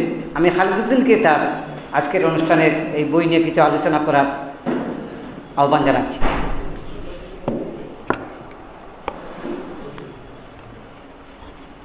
আসসালামু আলাইকুম। পরম শ্রদ্ধাভাজন সভাপতি, জাতির শ্রেষ্ঠ সন্তান, যোদ্ধাহত বীর মুক্তিযোদ্ধা এম এ মালেক খান, আপনি আমার শ্রদ্ধা সেলুট জানবেন। আপনারা আছেন বলেই, আপনারা ছিলেন বলেই আমরা ৫৬,০০০ বর্গমাইলের এই ভূখণ্ড স্বাধীনতা পেয়েছি। আছেন আমাদের সময়ের অগ্রসর কবি পরম শ্রদ্ধাভাজন কালাম আজাদ। সুধীজন যারা শুনছেন, শ্রদ্ধা জানবেন, শুভেচ্ছা জানবেন। আমাদের উপস্থাপক ভাই যে কথা বলেন সেটা বলেছেন ৫১ পৃষ্ঠায়। এই আবদুল্লাহ ভাইয়ের একটা কবিতায় তিনি চমৎকার করে লিখছেন, এখন সমগোত্রীয় হাততালি। তো সমগোত্রীয়রা যখন হাততালি দেয়, বাহবা দেয়, আর কবিতার জন্য যখন আমরা এখানে বসি, সেটা কম কথা নয়। 2000-এর এই ৪-৫ বছর আগের ঘটনা। মুসলিম সাহিত্য সংসদের বই মেলায় কবি কালাম আজাদ আমাকে একটা বই দেখিয়ে বলেছিলেন, বইটা খুব ভালো, যে শহরে হারিয়ে ফেলেছি আমার করটি। তখন প্রথম ওই কবিতার আমার পরিচয়। আমি ও বইটা নিয়েছিলাম, নিয়ে কবিতা পড়েছিলাম। আমরা জানি বাংলা কবিতার প্রচলিত যে টার্মগুলো আমরা ব্যবহার করি, এর বাইরে একটা টার্ম ব্যবহার করেছেন আমাদের আবদুল্লাহ ভাই। আবদুল ভাইয়ের কবিতা দেখবেন গদ্য স্টাইলে লেখা, এবং আপনারা যারা বাংলা কবিতার নিয়মিত পাঠক তারা অনুধাবন করবেন এই টার্মটা একটু কঠিন। স্যার চলে যাচ্ছেন, স্যারকে উদ্দেশ্য করে আরও হয়তো কিছু বলা হইতো, তারপরে আমরা কবিতা নিয়ে 5 মিনিট কথা বলবো। আমি তো বলছিলাম যে গদ্য টার্ম যেটা আবদুল্লাহ ভাই ব্যবহার করছেন তার কবিতায়, ওই যে শহরে হারিয়ে ফেলেছি আমার করুটি, আপনারা যাদের মনে আছে বইয়ের কবিতাগুলো দেখবেন, তার যে স্বাতন্ত্রতা বা নিজস্বতা বা স্বতঃস্ফূর্ততা একেবারেই ব্যতিক্রম। এবং লক্ষ্য করলে দেখবেন এই যে বইটা নিয়ে আমরা আজকের পাঠচক্র করছি, এই বইয়ের প্রত্যেকটা কবিতার শিরোনামের দিকে আপনারা তাকান, একেবারেই ভিন্ন মেজাজের, ভিন্ন আঙ্গিকের এবং ভিন্ন রূপের, এবং বেশ কিছু ইংরেজি শব্দের ব্যবহারও তার কবিতায় লক্ষ্য করা যায়। এবং এমন কিছু শব্দ আমরা পাই যেগুলোকে তিনি ইংরেজি ফন্টেই রেখে দিয়েছেন, এবং রেখে দিয়েছেন শুধু না, এর ব্যবহার। তার একটা কবিতার বই আমার কাছে একবার চলে আসছিল, ইংরেজি মাধ্যমেও তিনি লিখছেন, ভালো খবর, বাঙালি অনেকেই লেখার চেষ্টা করছেন, একটি আত্মহত্যার ডিএনএ টেস্ট। এবং আপনি আরেকটা লক্ষ্য করবেন, লাভ সিট। এই যে কবিতাগুলোর ধরন বা পূর্ণিমা সুন্দরী ও কিউআর কোড। আর ওই ভাই আমাদেরকে চমৎকার একটা কবিতার নাম আমাদেরকে বলেছিলেন, জেপিজি ফাইলে আটকে আছে আমাদের ভবিষ্যৎ। এই যে নাম, এটা হচ্ছে কবিতার প্রথম ধাক্কা, পাঠককে প্রথম ধাক্কা দেয়া। তারপর পাঠক কবিতা পড়তে শুরু করবে, তার কবিতার ভিতরে চলে যাবে এবং দেখবে আমরা অনেকে মনে করি আমাদের এদত অঞ্চলে সবচেয়ে বেশি যা লেখা হয় তার নাম কবিতা। এ লেখে, ও লেখে, এখানে ওখানে কবিতার বইয়ের আলোচনা, কবিতার বইয়ের অনুষ্ঠান, কবিতা বইয়ের এই পাঠ উন্মোচন ইত্যাদি ইত্যাদি। বোঝা যায় যারা কবিতা লেখে না তারা কবিতার মতো সহজ কর্ম আর কিছু নাই। লেখলেন, বই ছাপাইলেন, টাকা থাকলে তো আরো ভালো, সুন্দর করে ছাপাইলেন, বইয়ের অনুষ্ঠান একটা করে দিলেন, তারাতে ওরাতে দিলেন। কিন্তু কবিতা সহজ কর্ম নয়। আল মাহমুদ একটা কথা সব সময় বলতেন, আল মাহমুদ আপনারা জানেন তিনি উপন্যাস লিখেছেন, ছোট গল্প লিখেছেন, বাংলা ভাষার প্রধান শক্তিমান লেখকদের একজন। সেই আল মাহমুদ বলতেন, আমি অনেক কিছু লিখেছি প্রয়োজনে নানানভাবে, কিন্তু যখন 1 লাইন কবিতা আমি লিখতাম, 1 লাইন কবিতা লিখে যদি একটা কবিতা সম্পূর্ণ করতাম, সেই যে আনন্দ, এই আনন্দ আমি কোনো লেখায় পাই নাই। এবং আমরা জানি যে কাব্যতীর্থরা যারা ওই যে কাব্য আলোচনা লেখেন তারা বলছেন যে সবচেয়ে বড় শিল্প মাধ্যম হচ্ছে কবিতা।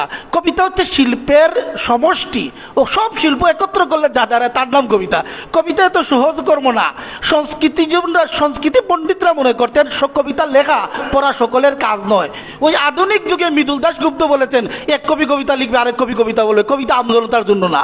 কিন্তু আমরা যারা কবিতার প্রেমে পড়ি, কালামজাদ স্যার থাকলে সুবিধা হইতো, উনি জানতেন যে 90 দশকের পরে আমাদের এই অঞ্চলে কি কবিতা লেখা হয়েছে, আমাদের কবিতার সেই সুর টান আওয়াজ কই।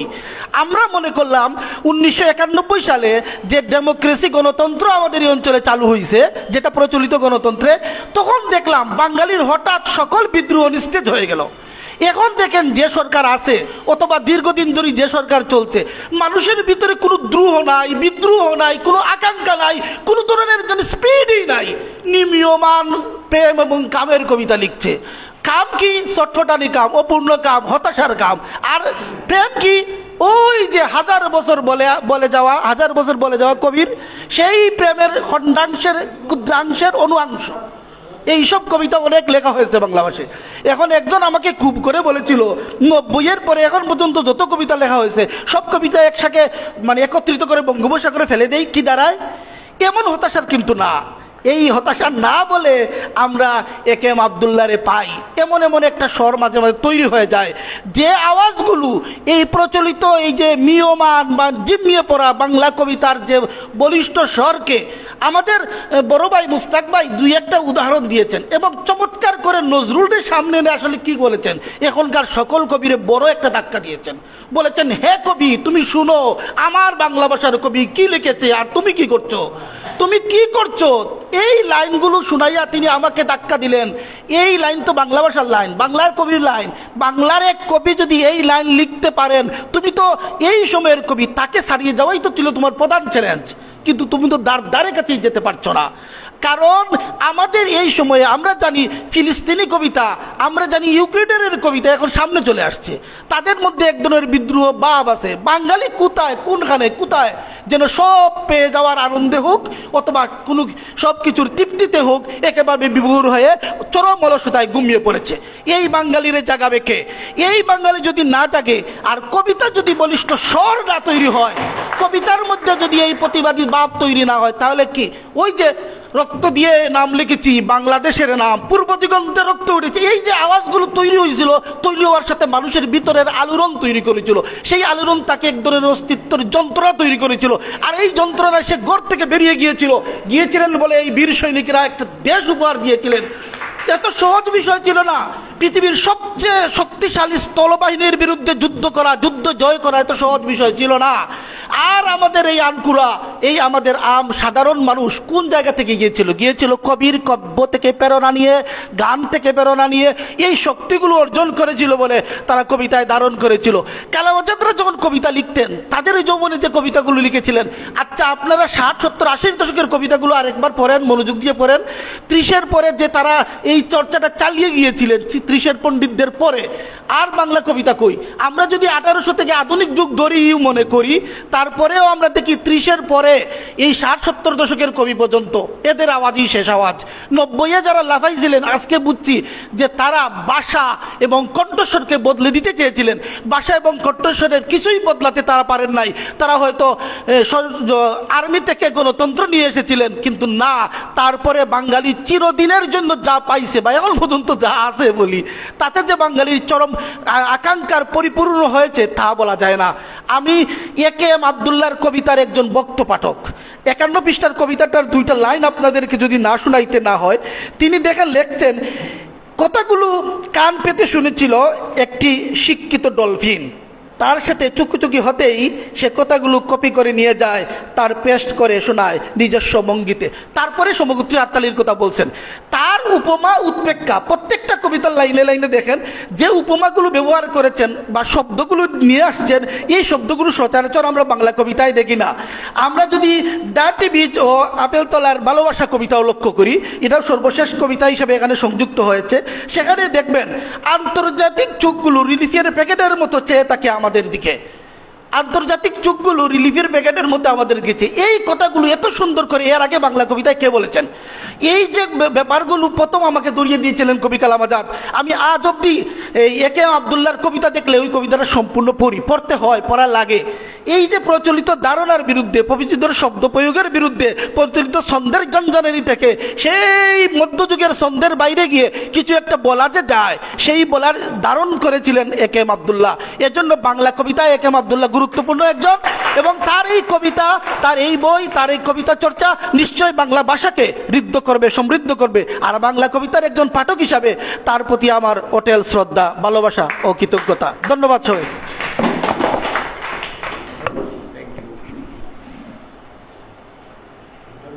আসলে আমাদের সিলেটকে নিয়ে আমরা গর্ব করতে পারি অনেককে নিয়ে, আমি সেটি নাম বলবো না। তো আমরা এবারে আরেকজন সিলেটে যিনি নীরবভাবে লিখতে এ পর্যন্তই আছেন, আমাদের প্রিয় মানুষ অধ্যাপক কবি সিরাজুল হক। তার গবেষণা অনেক দীর্ঘ, আমরা আশা করি এই মানুষটি আমাদের মধ্যে জীবিত থাকুক। কবি সিরাজুল হক, আমরা তার বক্তব্য এবারে শুনব।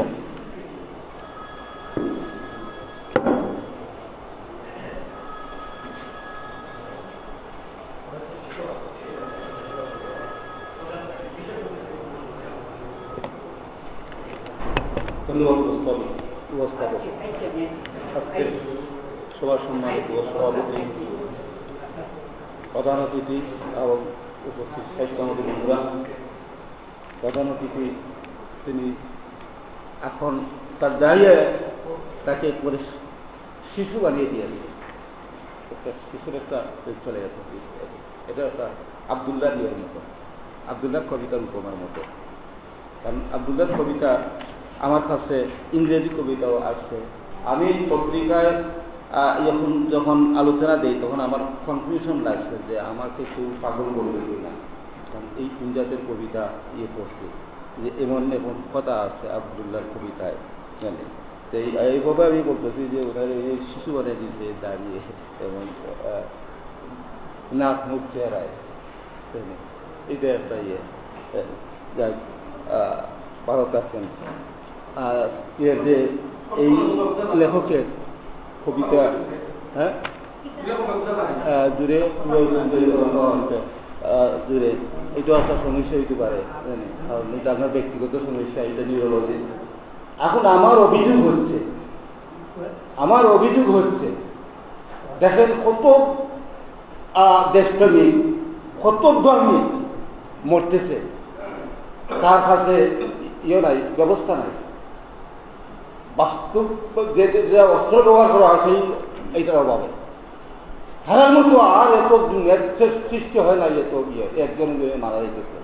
কিন্তু এই যে প্রযুক্তির অভাবে তারা করতে পারছে না। আমাদের অবস্থা ঠিক তাই, এবং এখন সবাই স্বীকৃতি দিতেছেন যে শিক্ষার মান খুব খারাপ। এই আজকের পত্রিকাতে লেখা আছে শিক্ষার মান অত্যন্ত খারাপ। তো কোথায় গেল আমাদের এই তো আমি এই লাইব্রেরিতে পড়ি দীর্ঘদিন ধরে লাইব্রেরিতে, এবং এখানে যে বক্তব্যে একজনে বলেছেন যে অসংখ্য আছে, মানে বেশি বই পড়ার সুফল, বেশি বই পড়তে পড়তে সুফল আমি যে পাইলাম যে human possess faculty of reason, judgment and imagination, এই তিনটা, এবং আমি চ্যালেঞ্জ করতে পারবো, আমি পরিষ্কার দিব কেউ যদি আমার এটা রং করতে পারেন, এই বইয়ের এই বক্তব্যটা যদি কেউ বলতে দিতে পারেন যে রিজন, জাজমেন্ট, ইমাজিনেশন। তো রিজন নাই, যা তা করে ফেলাই যায়, ভাবতে পারে না, পরিণতি ভাবতে পারে না। আর জাজমেন্ট হলো যার বিচার নাই, অন্য লোকে করতে পারে না, তো গিয়ে ফেলাই যায়, অন্যের ফেলায়। আর ইমাজিনেশন যার নাই সে কবিতা লিখতে পারবে না। কবিতা লেখার জন্য এই তিনটা যার আছে উপাদান, সেই কবিতা লেখে, এই তিনটা যার আছে। মানে ইমাজিনেশন না থাকলে আপনি কবিতা কি লেখবেন জানি। এই যে তারপরে আমি পড়তে পড়তে এই যে হিউম্যান বডি হয়েছে যে ফার মোর ওয়ান্ডারফুল মেশিন, তখন এইখানে বই আসছিল, এই বইটা বহু দামি বই। এই বইয়ের মধ্যে মেশিনটা সব লিবার্টিবার সব মেশিনের মতো দেখাইছে। পড়ছি আমি, ওই উপরে আসছিল। কোথায় এই বই কোথায় গেল? নাই কেন? কেন এই বই নাই? এখন এই বই নাই। এইখানে আমি পাইছি একবারে মেশিন কীভাবে লিভারটাই কীভাবে ইয়া খাদ ইয়ে আইতেছে, ইয়ে করে আইতেছে। এবং আমরা সবচেয়ে বড় কথা হইলে আমরা ধর্মীয় ভাবে গিয়া এটা তুচ্ছ মনে করি। এই যে বইয়ের মধ্যে 3000 বছর গবেষণা করতে করতে সক্রেটিসের যতই শুরু হয়ে যায় 3000 বছরে গবেষণা আমরা তুচ্ছ মনে করি, পাত্তাই দিই না। কারণ আমরা হুজুররা সব জানে, আমাদের হুজুরাই জানা, আমাদের আর কিছু লাগবে না। এখানে আমি পাইছি যে আমাদের যে একটা আছে ডোপামিন একটা আছে। ডোপামিনে চিন্তা করে মুভমেন্ট কন্ট্রোল করে। আর সাইকোলজিস হইল আপনি এক কথা কইবা দিয়া দেখলা উল্টা পাল্টা অন্য কথা হইয়া যাইতেছে, দেরি ওইটা হলো সাইকোলজিস। আপনার কবিতা লেখছে, কবিতার মধ্যে অর্থ নাই, শব্দের অর্থ নাই, এটা নিউলিজম বলে, নিউলিজম অর্থ নাই, পাগলামি।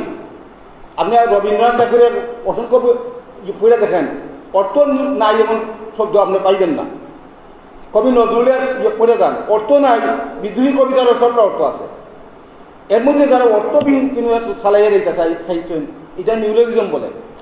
দেরি ওনার ব্রেনের সমস্যা আছে, এইরকম বাইরে সাইকোসিস। তারপরে গামা অ্যামাইনোবেটিক অ্যাসিড একটা আছে, গামা অ্যামাইনোবেটিক অ্যাসিড, এটা ইয়ে করে। সিজার হইলো ওই যে ফইরা গইলেন যে মাটি করিয়া ইপিলেপসি রুগী মাঠে কুয়া গড়িয়া সিজার হইছে, খানতে তামেনা বাচ্চা খানতেছে, সিজার হইছে এইটা। তারপরে আর একটা ধরুন আপনার ইম্পালস কন্ট্রোল। ইম্পালস হইলো আমাদের ভিতরে যে কারেন্ট চলে, ওই যে কারেন্ট হয়েছে লাইট অফ করলে যাইব কি, এটার এই ইম্পালস বলে। এই ইম্পালস নিয়ন্ত্রণ করে এটা হইল সেরোটোনিন ইম্পালস, এবং এটার সাথে মুভমেন্ট। তারপরে অ্যাসিটাইল কোলাইনে আপনার স্মরণ শক্তি, মেমোরি অ্যাসিটাইল কোলাইন। এই 4টা জিনিস দিয়ে আমার যখন একবারে 4 বছরে খুল পাইতো না, এই 4টা জিনিসের জানি। আপনার ডাক্তারে এগুলা করে, কোনো রুগীকে গিয়ে এগুলো বুঝাই দেয়, রুগীকে ঔষধ খাওয়াইতে পরে রুগী কি হয়, রুগী পরে পার্কিনসন রুগী হয়ে যায়। ঔষধ খাইতে খাইতে পার্কিনসন রুগী, ডিমেনশিয়া এটা হইয়া, তারপরে বিরাট অসুবিধা হইয়া মারা যায় এই ওষুধ খাইতে হইতে। কিন্তু শুনি নাই কোন ইয়ের এরকম উপদেশ দিতে যে এইরকম চলবার। যাক, আমাদের এই যে কবিতা, আমি ওনার কবিতা আমি পত্রিকায় প্রকাশ করছি আলোচনা, কিন্তু পরে আমি চিন্তা করছি যে আমার এনে পাগল মনে করুন, কিন্তু না, এখন দেখি আমার মতো আরো 3 জন আছেন, আরো 3 জনের সমর্থন করছেন। এই নজনে নির্মলেন্দু গুণিয়া হয়েছে, তার কবিতা সমর্থন করছেন। অসীম সাহা সমর্থন করছেন। তারপরে ডক্টর মোহন রাহার তারা সমর্থন করছেন। বুধবাড়ি বাজারের একজন লন্ডনে তাদের ছবি খালি তার মুখে দিয়ে খালি বারবার আমি চাই, কারণ তাদের 4-5টা বই আমার কাছে আছে, বারবার তার মুখে চাই যে বুধবাড়ি বাজারে এটা আবিষ্কার কেন করলো। মানে এমন এক স্টাইলে তাই লেখে, ধর এটা মাঠটা সুন্দর মাঠ, ফুলের বাগান, ফকেটে বইটা তাই যাই রাখি, এটা তার ফকেটে করে দেন জানি। এইরকম আছে কোথায় এখানে দরকার।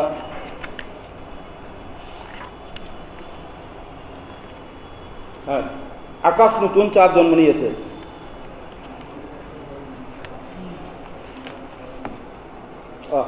রক্ত পানি করে ইট বের করতে ঢুকে যাচ্ছেন আমার পেটের ভিতরে।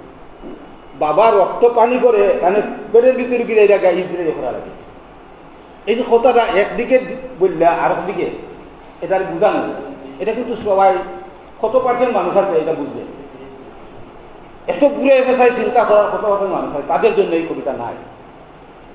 গানের মতো যারা এরকম ইয়ে গেছে, বিদগ্ধ এই ধরনের ইয়ে হয়ে গেছে, এক ধরনের তার রুচিতে অন্য কিছু ঢুকে গেছে, একটা কি রকম একটা ইয়ে ঢুকে গেছে। এই কথাগুলো এইভাবে বাইরে জানি। আমি রবীন্দ্রনাথ ঠাকুরের কম কবিতা পড়ে নাই।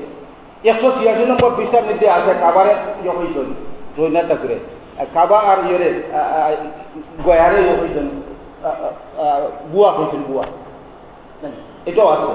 এটার কারণে আমাদের আমি ইয়ে করবো, আপনি ইয়ে করতেছেন, কারণ আপনি নিয়ন্ত্রণ করেন এটা। কারণ আমাদের এই সিলেটের যে বাক্য এগুলো নিয়ন্ত্রণ করেন কামাল সাহেব, এরকম আমার মনে হয় আমি খুঁজে ইন্ডাস্ট্রি সিলেটের বাক্য সিলেটের যত ইয়া আছে এইসব খামাল খাওয়ার মতো মানুষগুলো নিমন্ত্রণ করতেছেন এখন। ছাগল বিক্রিতে খারে, মুরগি বিক্রিতে খারে, মধু চাষি বউ মাজারে যায়, মাজারে দিব তারে শান্তি শান্তি শান্তির দ্বারা শান্তি বসন দ্বারা রে শৌকত নাসিও না। ছাগল বিক্রিতে খারে, মুরগি বিক্রিতে খারে, মধু চাষি বউ মাজারে যায়, মাজারে দিবে তারে শান্তি দ্বারা দিলে রে শৌকত নাসিও না। শাহজালালের মাজারে ভক্ত জমে উঠে হাজারে, বিহসে প্রতিবারে নিয়া বিহসে প্রতিবারে মানতে নিয়া যায়, মাজারে দিবে তারে শান্তির শান্তি সুখের ধারারে শৌকত নাসিও না। আমার আবেদন হচ্ছে শৌকত না নাচবা লাগে, মাজারে একটা শৌকত আছে, সান আছে, এটা যেন না নাচেন, কারণ মানুষ এরকম বক্তি করে এখানে আসে। ডাক্তার কবিরাজ সারিয়া হেকিম উজবত ভাড়িয়া, শিফা খাওয়ার আসে মাজারে যায়, মাজারে দিবে তারে শান্তি সুখের ধারারে শৌকত নাসিও না। কলজা পানি করা টাকা রে, রক্ত পানি করা টাকা, ওই যে বাবায় কলজা পানি করে যে করে, ওটার সাথে মিলে গেছে আমার কলজা। এটা বাড়ির শাড়ির কুটে বান্ধে মাজারে যায়, কলজা পানি করাতে খারে, রক্ত পানি করাতে খারে, শাড়ির কুটে বান্ধে মাজারে যায়, মাজারে দিবে তারে শান্তি সুখের তারারে শৌকত নাসিও না।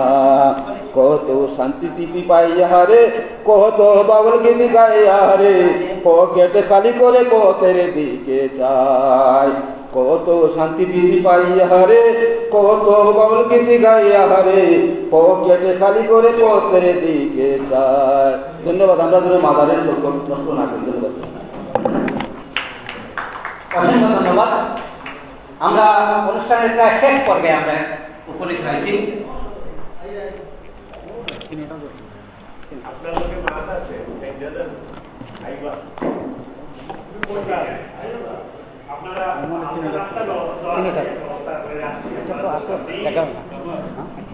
ধন্যবাদ। আমরা অনুষ্ঠানের প্রায় শেষ পর্বে আমরা এসেছি। আমরা একজন মানুষকে পরিচয় করে দেন, তিনি কিন্তু অসুস্থ। বাংলাদেশি কথা সাহিত্যিক হুমায়ুন আহমেদের কিন্তু সিলেটের ক্লাসমেট হুমায়ুন আহমেদ, আমাদের মকসুদ আহমেদ লাল। যাই হোক, ধন্যবাদ। আমরা আরেকটি সংবাদ আপনাকে দিচ্ছি। সিলেটে মায়াবন সাহিত্য সংস্কৃতি পরিষদ একটি ডায়েরি করতেছে এবং সেই তাদের অভিষেক অনুষ্ঠানে আমরা আশা করছি জাতীয় কবি নজরুল ইসলামের নাতি খিলখিল কাঠি ডক্টর জাফর ইকবাল সহ আসবেন। আপনারা আপনাদের নামাঙ্কন করুন। একটি মোবাইল নম্বর আমি দেব, হোয়াটসঅ্যাপ নম্বর, আপনারা একটু লিখবেন। লিখলে কিন্তু সেখানে আপনাদের নামগুলো আপনারা পৌঁছে দেবেন। 01721 01721 জি। কারণ যা আমাদের সিলেটে এখানে যে সভাপতি প্রধান অতিথি আছেন, আমরা তাদেরকে কিন্তু সেখানে সংযুক্ত করব। ভাই খালেদুদ্দিন, আপনি নামটি লিখবেন। আমার 01721 জি 01721 351 085 জি। এটি আপনারা হোয়াটসঅ্যাপ নম্বর, আপনারা সেখানে আমরা আমাদের প্রিয় কবি নাট্যকার কুমার চৌধুরী রূপের সর্বশেষ তিনি আমাদেরকে কি গান, হ্যাঁ অবশ্যই গান আসছেন কুমার চৌধুরী রূপের। আমরা তারপর অনুষ্ঠানের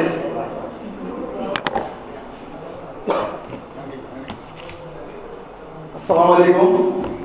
আমরা যারা এসেছি, যারা আসতে পারিনি, সবার প্রতি থাকবে আমার ভালোবাসা, শুভেচ্ছা। আজকে সবার সভাপতি উপস্থিত উনি, আসলে আমরা গুণীদেরকে কদর করব, জ্ঞানীদেরকে কদর করব। প্রত্যেক শিক্ষিত জ্ঞানী নয়, এটা আমাদের মাথায় রাখতে হবে। প্রত্যেক শিক্ষিত কিন্তু জ্ঞানী নয়। অনেক লেখাপড়া মাস্টার পাস করে ফেলবে, যদি স্মরণশক্তি ভালো থাকে BMA মাস্টার পাস করে ফেলবে, কিন্তু আসলে সে জ্ঞানী নয়। সে অনেকটা মারামারি লাগে যে সে বিচার করে দিতে পারবে না। তবে একজন জ্ঞানী এই সোনালী ব্যাংকের ম্যানেজার হতে পারবে না, এটা একটা বোঝার বিষয় আছে। যত বড় জ্ঞানী হোক সে কিন্তু ম্যানেজার হতে পারবে না ব্যাংকের, কারণ সে খাতা মেনটেন করতে পারবে না, কারণ প্রাতিষ্ঠানিক শিক্ষা নেই।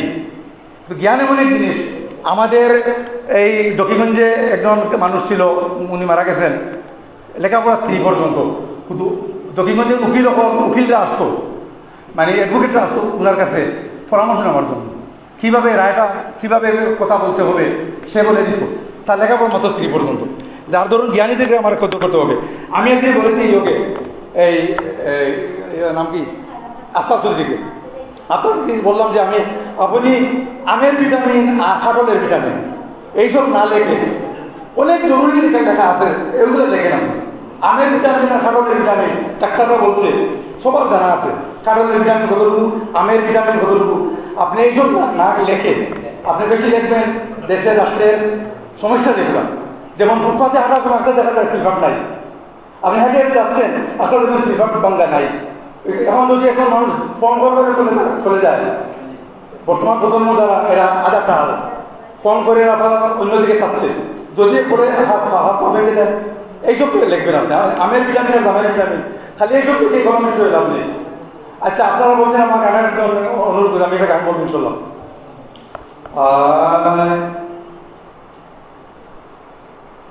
সোনা বন্ধুর গান শুনিয়া দিলের সুতার মারলো টান, সোনা বন্ধুর গান শুনিয়া দিলের সুতার মারলো টান, হাইদা মারে আইয়া দেবে আসমানের স্থান, আইদা মারে আইয়া দেবে আসমানের স্থান, সোনা বন্ধুর গান শুনিয়া দিলের সুতার মারলো টান, আইদা মারে আইয়া দেবে আসমানের স্থান, আইদা মারে আইয়া দেবে আসমানের স্থান।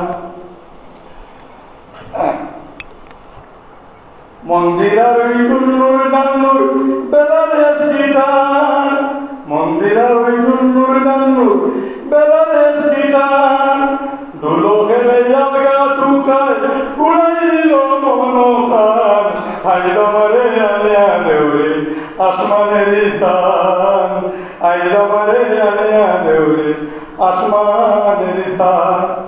বাউলা বলে রাউলা সুলে মুখের হাসি খায়, বাউল বলে রাউলা সুলে মুখের হাসি খায়, কলিজা বিন্দিয়া গেল, কলিজা বিন্দিয়া গেল, তাদের কি সুখের নয়ন পান, হাইদা মারে আইয়া দেবে আসমানের স্থান, সোনা বন্ধুর গান শুনিয়া দিলের সুতার মারলো টান, আইদা মারে আইয়া দেবে আসমানের স্থান, আইদা মারে আইয়া দেবে আসমানের স্থান।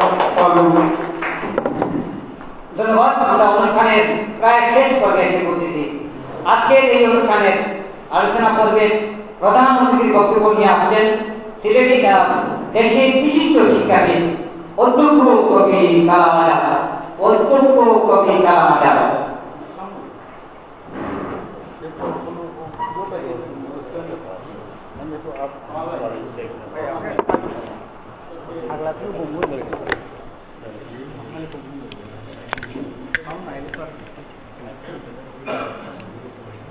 auto এই লোকে থাকতো না। আউযু বিল্লাহি মিনাশ শাইতানির রাজিম, বিসমিল্লাহির রহমানির রহিম। মাননীয় সভাপতি মহোদয়,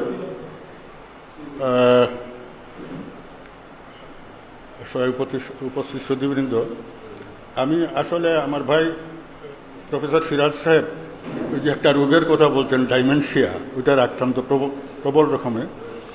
আমি খালেদ উদ্দিন সাহেবের নাম বসে বসে মুখস্থ করতেছিলাম যে নামটা যদি ভুলে যায় কিনা। তো এটা হচ্ছে এই কারণে যে তার বক্তব্যের সময় দুর্ভাগ্যবশত আমারে বাইরে যেতে হয়েছে ওয়াশরুমে। তো এসে একটু সূত্রটা পাইছি, খুব ভালো লাগছে তার আলোচনা। এবং এই যে বাংলা সাহিত্যের নিরিখে একজন কবির যখন আমরা আলোচনা করতে যাই, তখন তার একটা ঐতিহাসিক পটভূমি যদি আমরা না নিই বা সেইভাবে বুঝতে না পারি, তাহলে তাকে মূল্যায়ন করা সম্ভব হয় না। তো কে এম আবদুল্লাহর এই গ্রন্থটি সার্কাস গ্যালারি থেকে মিস্টার আবদুল্লাহর বয়ান। এই নামটা ওই গ্যালারি ট্যালারি বানান গেট আপ ইত্যাদি নিয়ে কথা বলেছেন ফাহিম। আমরা তো কবি মানুষ, তো হয় কি যে ভাষাতাত্ত্বিক একেবারে গভীরে যাওয়া যেটা এটা হয়তো সম্ভব হয় না। এটা প্রকাশক বা যারা তাদেরই আমার একটি বই এই খালেদ উদ্দিন সাহেব করছিলেন, বুনন থেকে প্রকাশ করছিলেন, সেখানেও বড় একটা ভুল বেরোয় গেছে। কয়েক মাস পরে একজন বলতেছে আপনার নাম তো কামাল আজাদ হয়ে গেছে, কালাম আজাদের জায়গায়। তো তাকে ধন্যবাদ যে তিনি সেটা আগে কাভারটা নতুন করে দিচ্ছেন। ভুল হয়, ভুল হতেই থাকে। তো আমি যে কথাটা বলতে চাচ্ছি সেটা বলার আগে একটু পটভূমি বলি। বাংলা সাহিত্যে আমরা যাকে প্রথমে ওই তিনি কি যুগশ্রেষ্ঠ মধুসূদন দত্ত। সাহিত্যের শুরুতে কালোর বড় প্রচার ছিল, কালোর কোনো নাম ছিল না, শুধু রামায়ণ, রাম রাম রাম রামের দিকটা। তিনি এসে যেটা করলেন, কালোকে আদর্শ করলেন এবং করলেন কি রাবণকে তিনি হিরো বানিয়ে কাব্য রচনা করলেন। এই যে পাল্টি দেওয়া, এই জন্য তিনি যুগস্রষ্টা কবি, বাংলা সাহিত্যের যুগস্রষ্টা। রবীন্দ্রনাথ তার সৃষ্টিশীলতা একেবারে গোটা বাংলাকে বাঁচিয়ে দিলেন এবং বিশ্বসভায় বাংলা ভাষাকে প্রতিষ্ঠা দিলেন। কিন্তু তারপরে নজরুল এসে যে কাজটা করলেন, যে লেহেন এবং লেজা যে শব্দ, এটা কিন্তু আরেকটি যুগ সৃষ্টি। তিনি বিদ্রোহী কবি, কিন্তু বিদ্রোহী কবি কি বিদ্রোহের কবিতাই লিখছেন? তিনি কি লিখেন নাই সুন্দর যদি করে গো তোমায় আমার আখির জল, হারা মমতাজে লয়ে কারো প্রেম রচে যদি তাজমল, বলো তাহে কার ক্ষতি তোমারে লইয়া সাজা মনা ঘর শ্রীজীব অমরাবতী। প্রেমের কবিতায় নজরুল যতটা উত্তীর্ণ, প্রেমের গানে যতটা উত্তীর্ণ, বাংলায় আর কেউ ততটা উত্তীর্ণ নন। তিনিও যুগস্রষ্টা। এখন আমরা চলে আসি পরবর্তী সময়ে যে কবি আমাদেরকে নাড়িয়েছেন, আমাদের জেনারেশনকে নাড়িয়েছেন। আমি বলছি 40-এর যুগ, 50-এর যুগ, 60-এর যুগ, 70 পর্যন্ত যে কবি, তার নাম ভাই বলেন না। এই নতুন কাব্যধারার জন্মদাতা কবি আমাদের বরিশালের মানুষ জীবনানন্দ দাশ। জীবনানন্দ দাশ কবিতার গোটা গঠন, ফরমেশন এবং দর্শনকে পাল্টে দিলেন। তিনি আরেক যুগস্রষ্টা। এরপরে যদি আমরা আসি ধারাবাহিকতার মধ্যে, আল মাহমুদকে আমরা একটা ফর্মে ফেলতে পারি, পূর্ণাঙ্গ কবি কিনা আমার সন্দেহ আছে। আমাদের এই পুরো, তারপরে গুলাম মোস্তফা বলেন কিংবা কিংবা কিংবা কিংবা এই নাম বলে গেছি, যাকে তো ইসলামী ধারার একজন কবি ফরুক আহমদ, ইনিও এক যুগস্রষ্টা। ঠিক আছে, মানলাম। আমি এখন আসতে চাই, তারপরে আরেকটা কথা যোগ করি যে পৃথিবীর দুটো সাহিত্য সম্পর্কে আমার সাধারণ ধারণা আছে, বাংলা বাদ দিয়ে। একটা হলো ইংরেজি সাহিত্য। ইংরেজি সাহিত্যে শেক্সপিয়ার হচ্ছেন একেবারে কি বলে চরম প্রতিভার একটা নিদর্শন।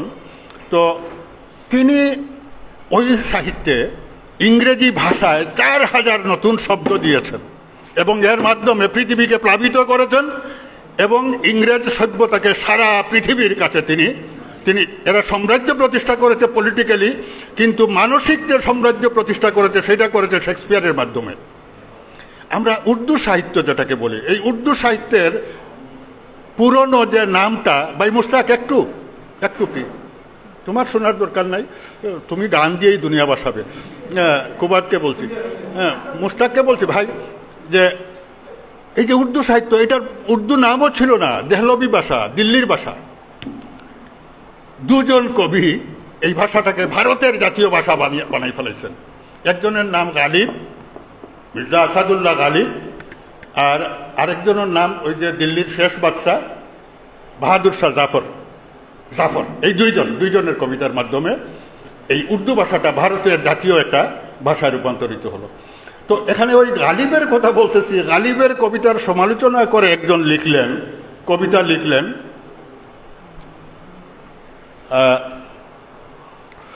बात तो यही है कि एक कहे दूसरा समझे, आपका कलाम आप समझे और आपका खुदा समझे।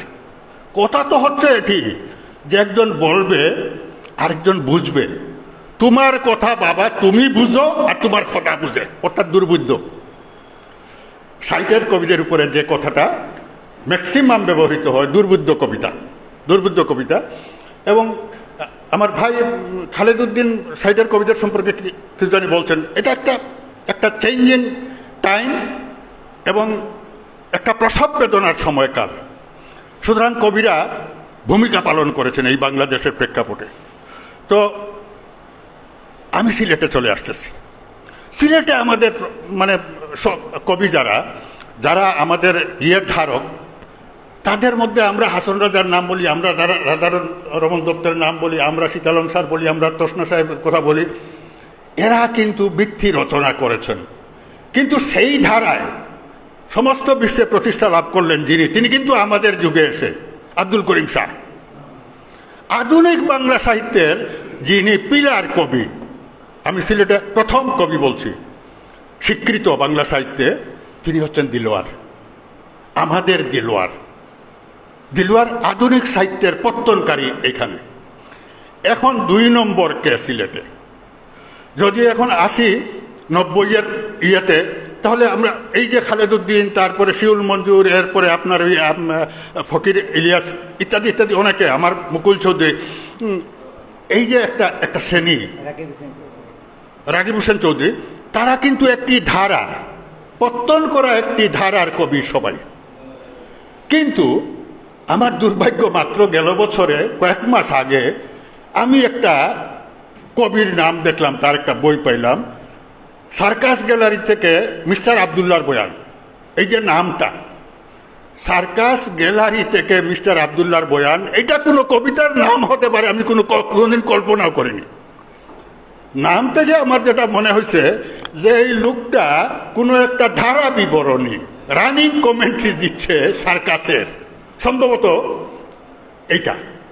কিন্তু ভিতরে কবিতাও সেটা আমার জন্য কবিতা না, সাধারণ পাঠকদের জন্য কবিতা না। এটা এক হিসেবে যদি ধরি তাহলে এক যুগের সৃষ্টিকারী, তার লেখাটা লেখা না, তার প্রতিটি একটা নির্মাণ, প্রতিটি নির্মাণ। এইটা আমি বোঝাবার জন্যে যথেষ্ট উদাহরণ দিতে পারবো না, তবুও আমি দেখছি। কিন্তু দাগ দিতে গিয়ে আমি দেখলাম দাগ দিলে আমার প্রত্যেকটা লাইনে দিতে হয়। এখন আমি কি করি? তো প্রথমে যে কথাটা আমাকে করলো সেটা তার প্রথম যে কবিতাটা, দীর্ঘশ্বাসের স্লাইড শো। একটাও বাংলা কবিতা না, সব খিচুড়ি। নামগুলোর মধ্যে বেশিরভাগই হলো ইংরেজি কিংবা আইটি বা ওই যে কি বলে এটা এখন ইন্টারনেটের যে শব্দাবলী, যেগুলোর সাথে আমাদের পরিচয় নাই। বিংশ শতাব্দীতে কারোই ছিল না, একবিংশ শতাব্দীতে এসে এইগুলার সূত্রপাত হয়েছে, এটা মানুষের মধ্যে আসছে। সেই আধুনিকতাকে ধারণ করে এই যে স্লাইড শো জাতীয় নামগুলো উনি করলো। কিন্তু একটা লাইন আমি দাগ দিয়ে রাখছি, আপনাদেরকে শোনাই। আমাদের মুখ দিয়ে বের হয় কেবল নিরীহ গঙ্গানি। এই যে জীবন যন্ত্রণার একটা ছবি, আমাদের মুখ দিয়ে হয় কেবল নিরীহ গঙ্গানি। যে কথাটা আমার খালেদ উদ্দিন সাহেব বলছিলেন যে আমরা কিন্তু মুক্তিযুদ্ধের ভাষাটাকে ধারণ করতে পারিনি, গঙ্গানি রয়ে গেছে আজ পর্যন্ত, 53 বছর পর পর্যন্ত। আমরা মুক্তিযুদ্ধ থেকে যে শব্দের আগুন ঝরানোর প্রয়োজন ছিল সমাজকে ভেঙ্গে চুরে দেওয়ার জন্য এবং নতুন নির্মাণের জন্য, সেটা আমরা পারিনি। কিন্তু নতুনত্বের একটা দিক নির্দেশ করেছেন আমাদের কবি এ কে এম আব্দুল্লাহ। আমি এরপর মানে এই কবিতায় যাব না, কারণ অনেক কবিতা আমি বুঝি নাই। যেমন ওই যে স্যাক্রিফিসের কাবাব ও আমরা, স্যাক্রিফিসের কাবাব কি আমি বুঝি নাই, সুতরাং এর ভিতরের কোনো কথা আমি বলছি না।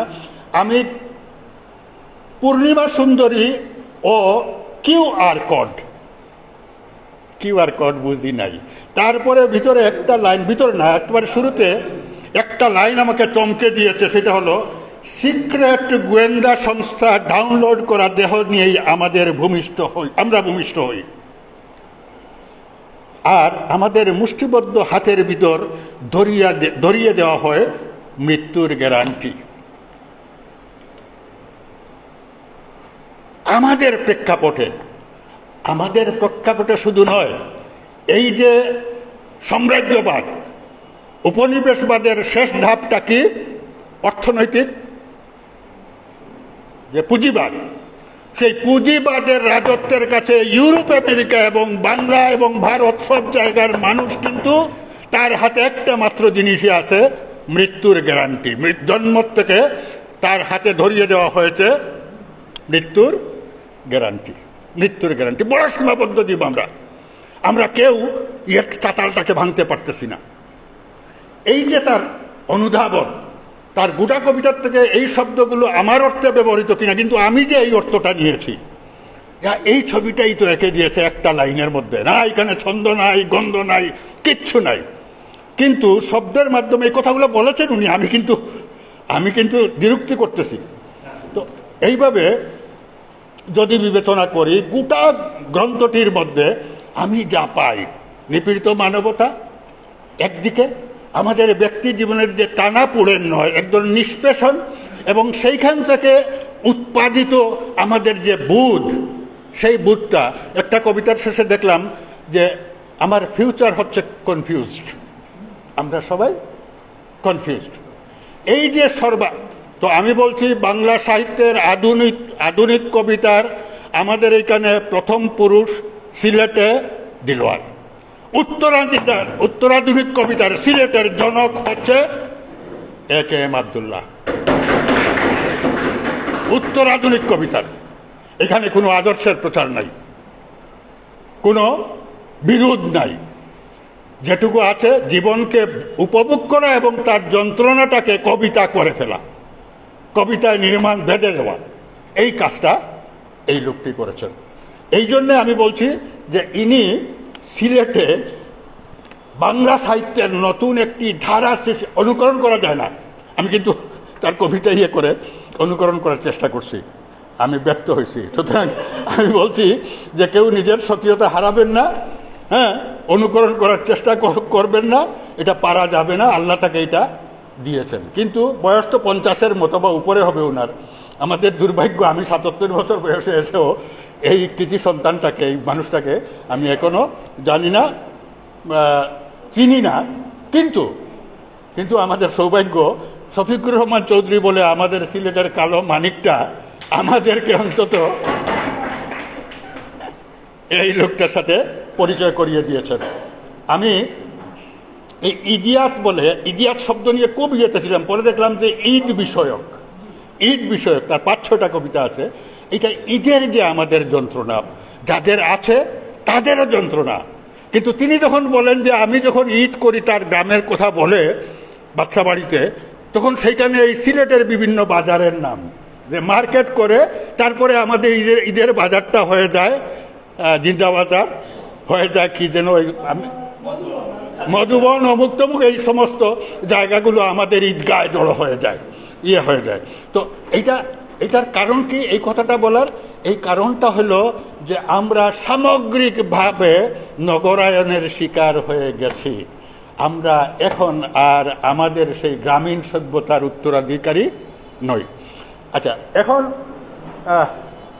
পিয়ানো রিডে শিশুর হাসি বলে একটা কবিতা, আধবাঙ্গা বুলেটের বেতর সেদ্ধ হচ্ছে কবিতার পংক্তি। ভাই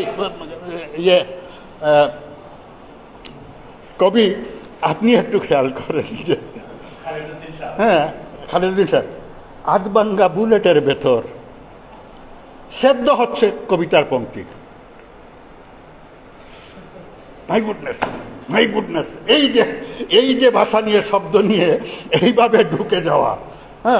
আচ্ছা, এই কবিতার শেষে মাঝখানে আরো 2টো লাইন বলি।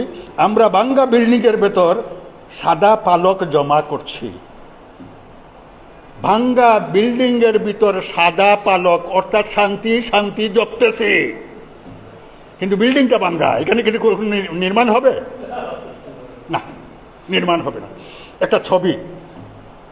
তারপরেও শেষ কথাটা হচ্ছে, ফের শুনবো নতুন শিশুর হাসির সুর।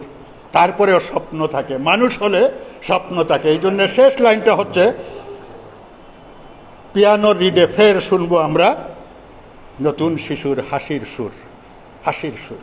এই যে আশাবাদিতা, এটা তাকে অনন্য একটা কবি করে দিয়েছে, অনন্য করে দিয়েছে।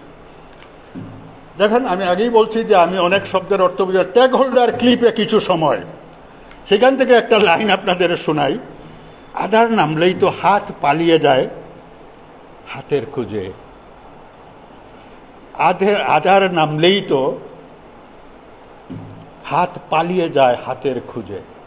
আমরা যারা গৃহী মানুষ, আমাদের জীবনের সমস্ত যন্ত্রণার শেষে তারপর ওই যে ফিরে যাব, গিয়ে কিন্তু ওই আমার ওই 48 বছরের পুরনো যে সঙ্গিনী, তার হাতই ধরব।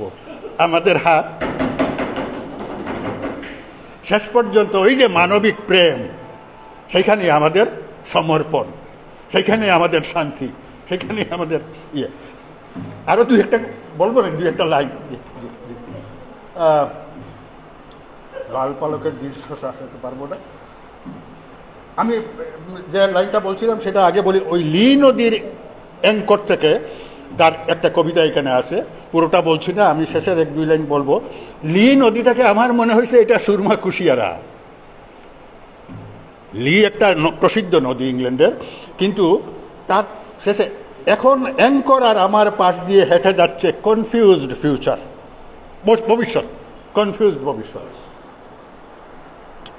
নদীর পাড়ে বসে বা দাঁড়িয়ে একজন মানুষ, যে কিন্তু ভাবছে তার শৈশব কৈশোরের সুরমা কুশিয়ারা নদী, সে সেইখানে লি নদীর পাড়ে, কিন্তু শেষ পর্যন্ত সে তার শেষ চিন্তাটা হচ্ছে যে কনফিউজড ভবিষ্যৎ, কনফিউজড। আমরাও সবাই কনফিউজড। অর্থাৎ সমকালটাকে এত প্রকট করে এই যে বাংলা এবং ইংরেজি শব্দের ভিতরে, এটা প্রথম। আমি জানি না, ওই একটা আলোচনায় সম্ভবত ভারতের একজন কি গুপ্ত দত্ত মহিলা ছিল, হ্যাঁ দুটি ছিল, জ্যোতি দত্ত গুপ্ত ডক্টরেট সেও, এবং সাহিত্য চর্চা করে। আমি তাকে জিজ্ঞেস করছিলাম যে পশ্চিমবঙ্গে কি এই ধরনের কবিতা হয়? সে বলেছে না, আমার জানা নাই। অর্থাৎ গোটা বাংলা ভাষাভাষী পরিবারে এই লোকটা যে ভাষায় কথা বলছে, যেটাকে মানে নির্মলেন্দু গুণ এক জায়গায় বলেছেন যে এইটা ইন্টারনেটের যুগের ভাষা, এটা আমরা পাইনি। তো এই সময়টাকে ধরে এইভাবে এগিয়ে যাওয়া, কিন্তু দুর্ভাগ্য হচ্ছে এই লোক দুটা বইয়ের প্রকাশ করবে, আমাদেরকে দেখা দেবে, সেই সুযোগটা দেয়নি। আমার এইখান থেকে দাবি হবে অন্তত আমরা তাকে যেন দেখে মরতে পারি। হ্যাঁ, আমরা তাকে যেন দেখে মরতে পারি, কারণ উনি আমাদের একজন সুসন্তান। আমি বিশ্বাস করি এই দেশের মানুষ একদিন তাকে নিয়ে খুব গর্ব করবে। যে পংক্তির কোনো বংশ নেই। আমি শেষের 2 লাইন শোনাচ্ছি। আমি তোমার চোখের আকাশ থেকে ঝরে পড়া ন্যাংটো চাঁদের জ্যোৎস্না পান করতে করতে আবার হারিয়ে যাই আলেমদাদ হাই স্কুলের গেইটে। ওই যে ফিরে আসা আলেমদাদ স্কুলটা, ওই গোলাপগঞ্জের স্কুল, হাই স্কুলের গেইটে আমি চলে আসি। ন্যাংটো চাঁদের কি যেন জ্যোৎস্না পান করতে করতে, মানে স্মৃতি হাতরাতে আমি চলে আসি আলেমদাদ হাই স্কুলের গেইটে। তো এই যে জীবন বাজিটা খুঁজলে তার ছত্রে আমি তো বললাম যে আমি দাগ দিলে গোটা বইটাতেই দাগ দিতে হয়, যে জন্য আমি দাগটাও দেওয়া ছেড়ে দিছি। 2টা কথা আপনাদের সাথে বলবার প্রয়োজনে, এবং তথাকথিত এই যে প্রধান অতিথি এই লোকটার সামনে, আপনাদের এই পণ্ডিতজনের সামনে আমাকে বানিয়ে দিয়েছেন, তখন যদি 2টা কথা না বলি তাহলে তো একেবারে মানে অপমানিত হয়ে যায়। এই জন্যে একটা ইয়ে করে রাখছি। জি, তো এটা বুজার্ডের ঠুটে ঝুলে ওয়াটার স্কিন, এটারও অর্থ বুঝি নাই। আমরা গড়াগড়ি করতে থাকি উত্তপ্ত মরুর তাওয়ায়। এই যে এখানে তাওয়া শব্দটা ব্যবহার করা, মরুর তাওয়া, হ্যাঁ, মরুর বালুকা, মরুর উত্তাপ, মরুর সেই, কিন্তু মরুর তাওয়া শব্দটা ব্যবহার করা কবি আমি এখনো পাই নাই। জি, মেমোরি আনলিমিটেড বলে একটা কবিতা আছে, তারও 2-4টা লাইন আমি বলি আপনাদেরকে। যেভাবে মা শীতের দুপুরে, আমি ওই শব্দ নির্মাণের একটা ইয়ে দেখাচ্ছি, যেভাবে মা শীতের দুপুরে বংশ টাঙ্গিতে, এটা কি আপনারা বাঁশের যে টানা বলতে যে আমরা দড়ি বা ইয়ে দিয়ে যেখানে শুকাই, হ্যাঁ, এটাকে বংশ টাঙ্গি নাম দিছে উনি। বংশ টাঙ্গিতে ঝুলিয়ে দিতেন লেপ বাদশা বাড়ির উঠোনে। তার বাড়ির নাম বাদশা বাড়ি, তার যে বাড়িটা জন্মবাড়ি সেটার নাম বাদশা বাড়ি। সেইটা এখানে এসে সেই বাদশা বাড়ির উঠান এবং এই বাস টাঙ্গিতে, শব্দটা বাস টাঙ্গিতে ভাই, এটা 62 পৃষ্ঠায়। আর এর শেষ লাইন হচ্ছে, আর বাদশা বাড়ির উঠোন জুড়ে আমার শৈশবের দুরন্তপনা। এখানে এই কবির আমি বলছি যে মিশনটা নট ক্লিয়ার। তিনি ওই বাংলাদেশকেও বদলে দিতে চাচ্ছেন না, পৃথিবীকেও বলতে দিতে চাচ্ছেন না, কিন্তু পৃথিবীতে বদলে গেছে সেইটা আমাদেরকে জানিয়ে দিচ্ছেন। এবং আমরা সব মানুষ যে এখন ওই মরুর তাওয়ার মধ্যে আছি, হ্যাঁ, পাওয়ারা না পাওয়ারা সবাই। এই জিনিসটা একেবারে চিত্রকল্পনা, চিত্রকরের মতো। অনেক চিত্রকল্প এখানে নাই। চিত্রকল্পটা আপনার 60-এর দশকের, 70-এর দশকের, এর পরবর্তী সময়ের কবিতার, এক সময় কবিতার সংজ্ঞা ছিল রসাত্মক বাক্যং কাব্যং, রসযুক্ত বাক্যই কাব্য। এরপরে এটাকে বলা হলো উপমাযুক্ত এবং ছন্দবদ্ধ যে পদ, তাকেই কবিতা বলে। এই যুগটাও গেছে। তারপরে দর্শনের উপরে চলে আসলো। আমি এটা একটা বলছি যে রাম, সৌন্দর্য, সত্য, এইগুলো ছিল বাংলা সাহিত্যের আদর্শ। সেইটার থেকে আমরা দ্রুহ পাইলাম, আমরা অন্ধকারকে পাইলাম, হ্যাঁ, এবং গড়াতে গড়াতে আমরা চলে আসছি আধুনিক কবিদের যুগে, যারা সম্মিলিতভাবে, একা কালাম আজাদ, একা খালেদুদ্দিন, আমরা অনেক কিছু বলতে পারি না, কারণ আমরা এমন কোনো প্রতিভা না।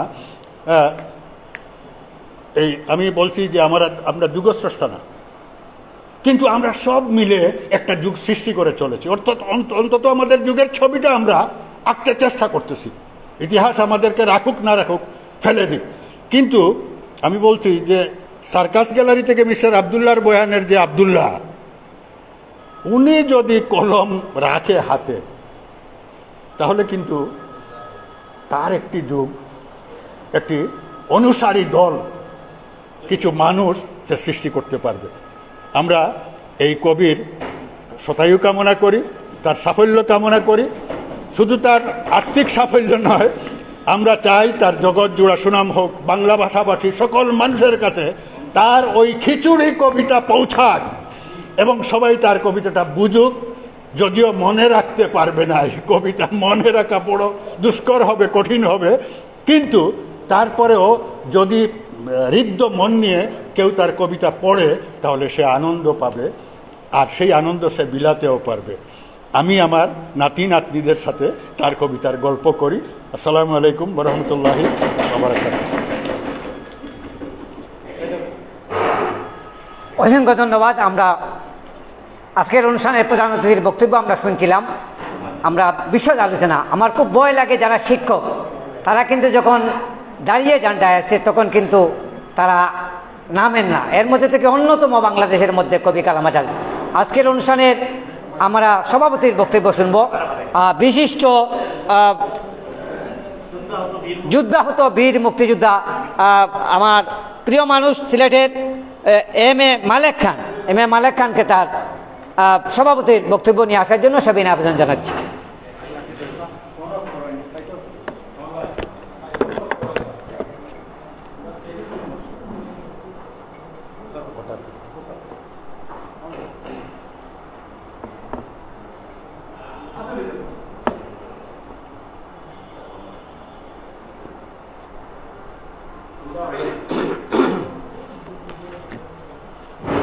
বিসমিল্লাহির রহমানির রহিম।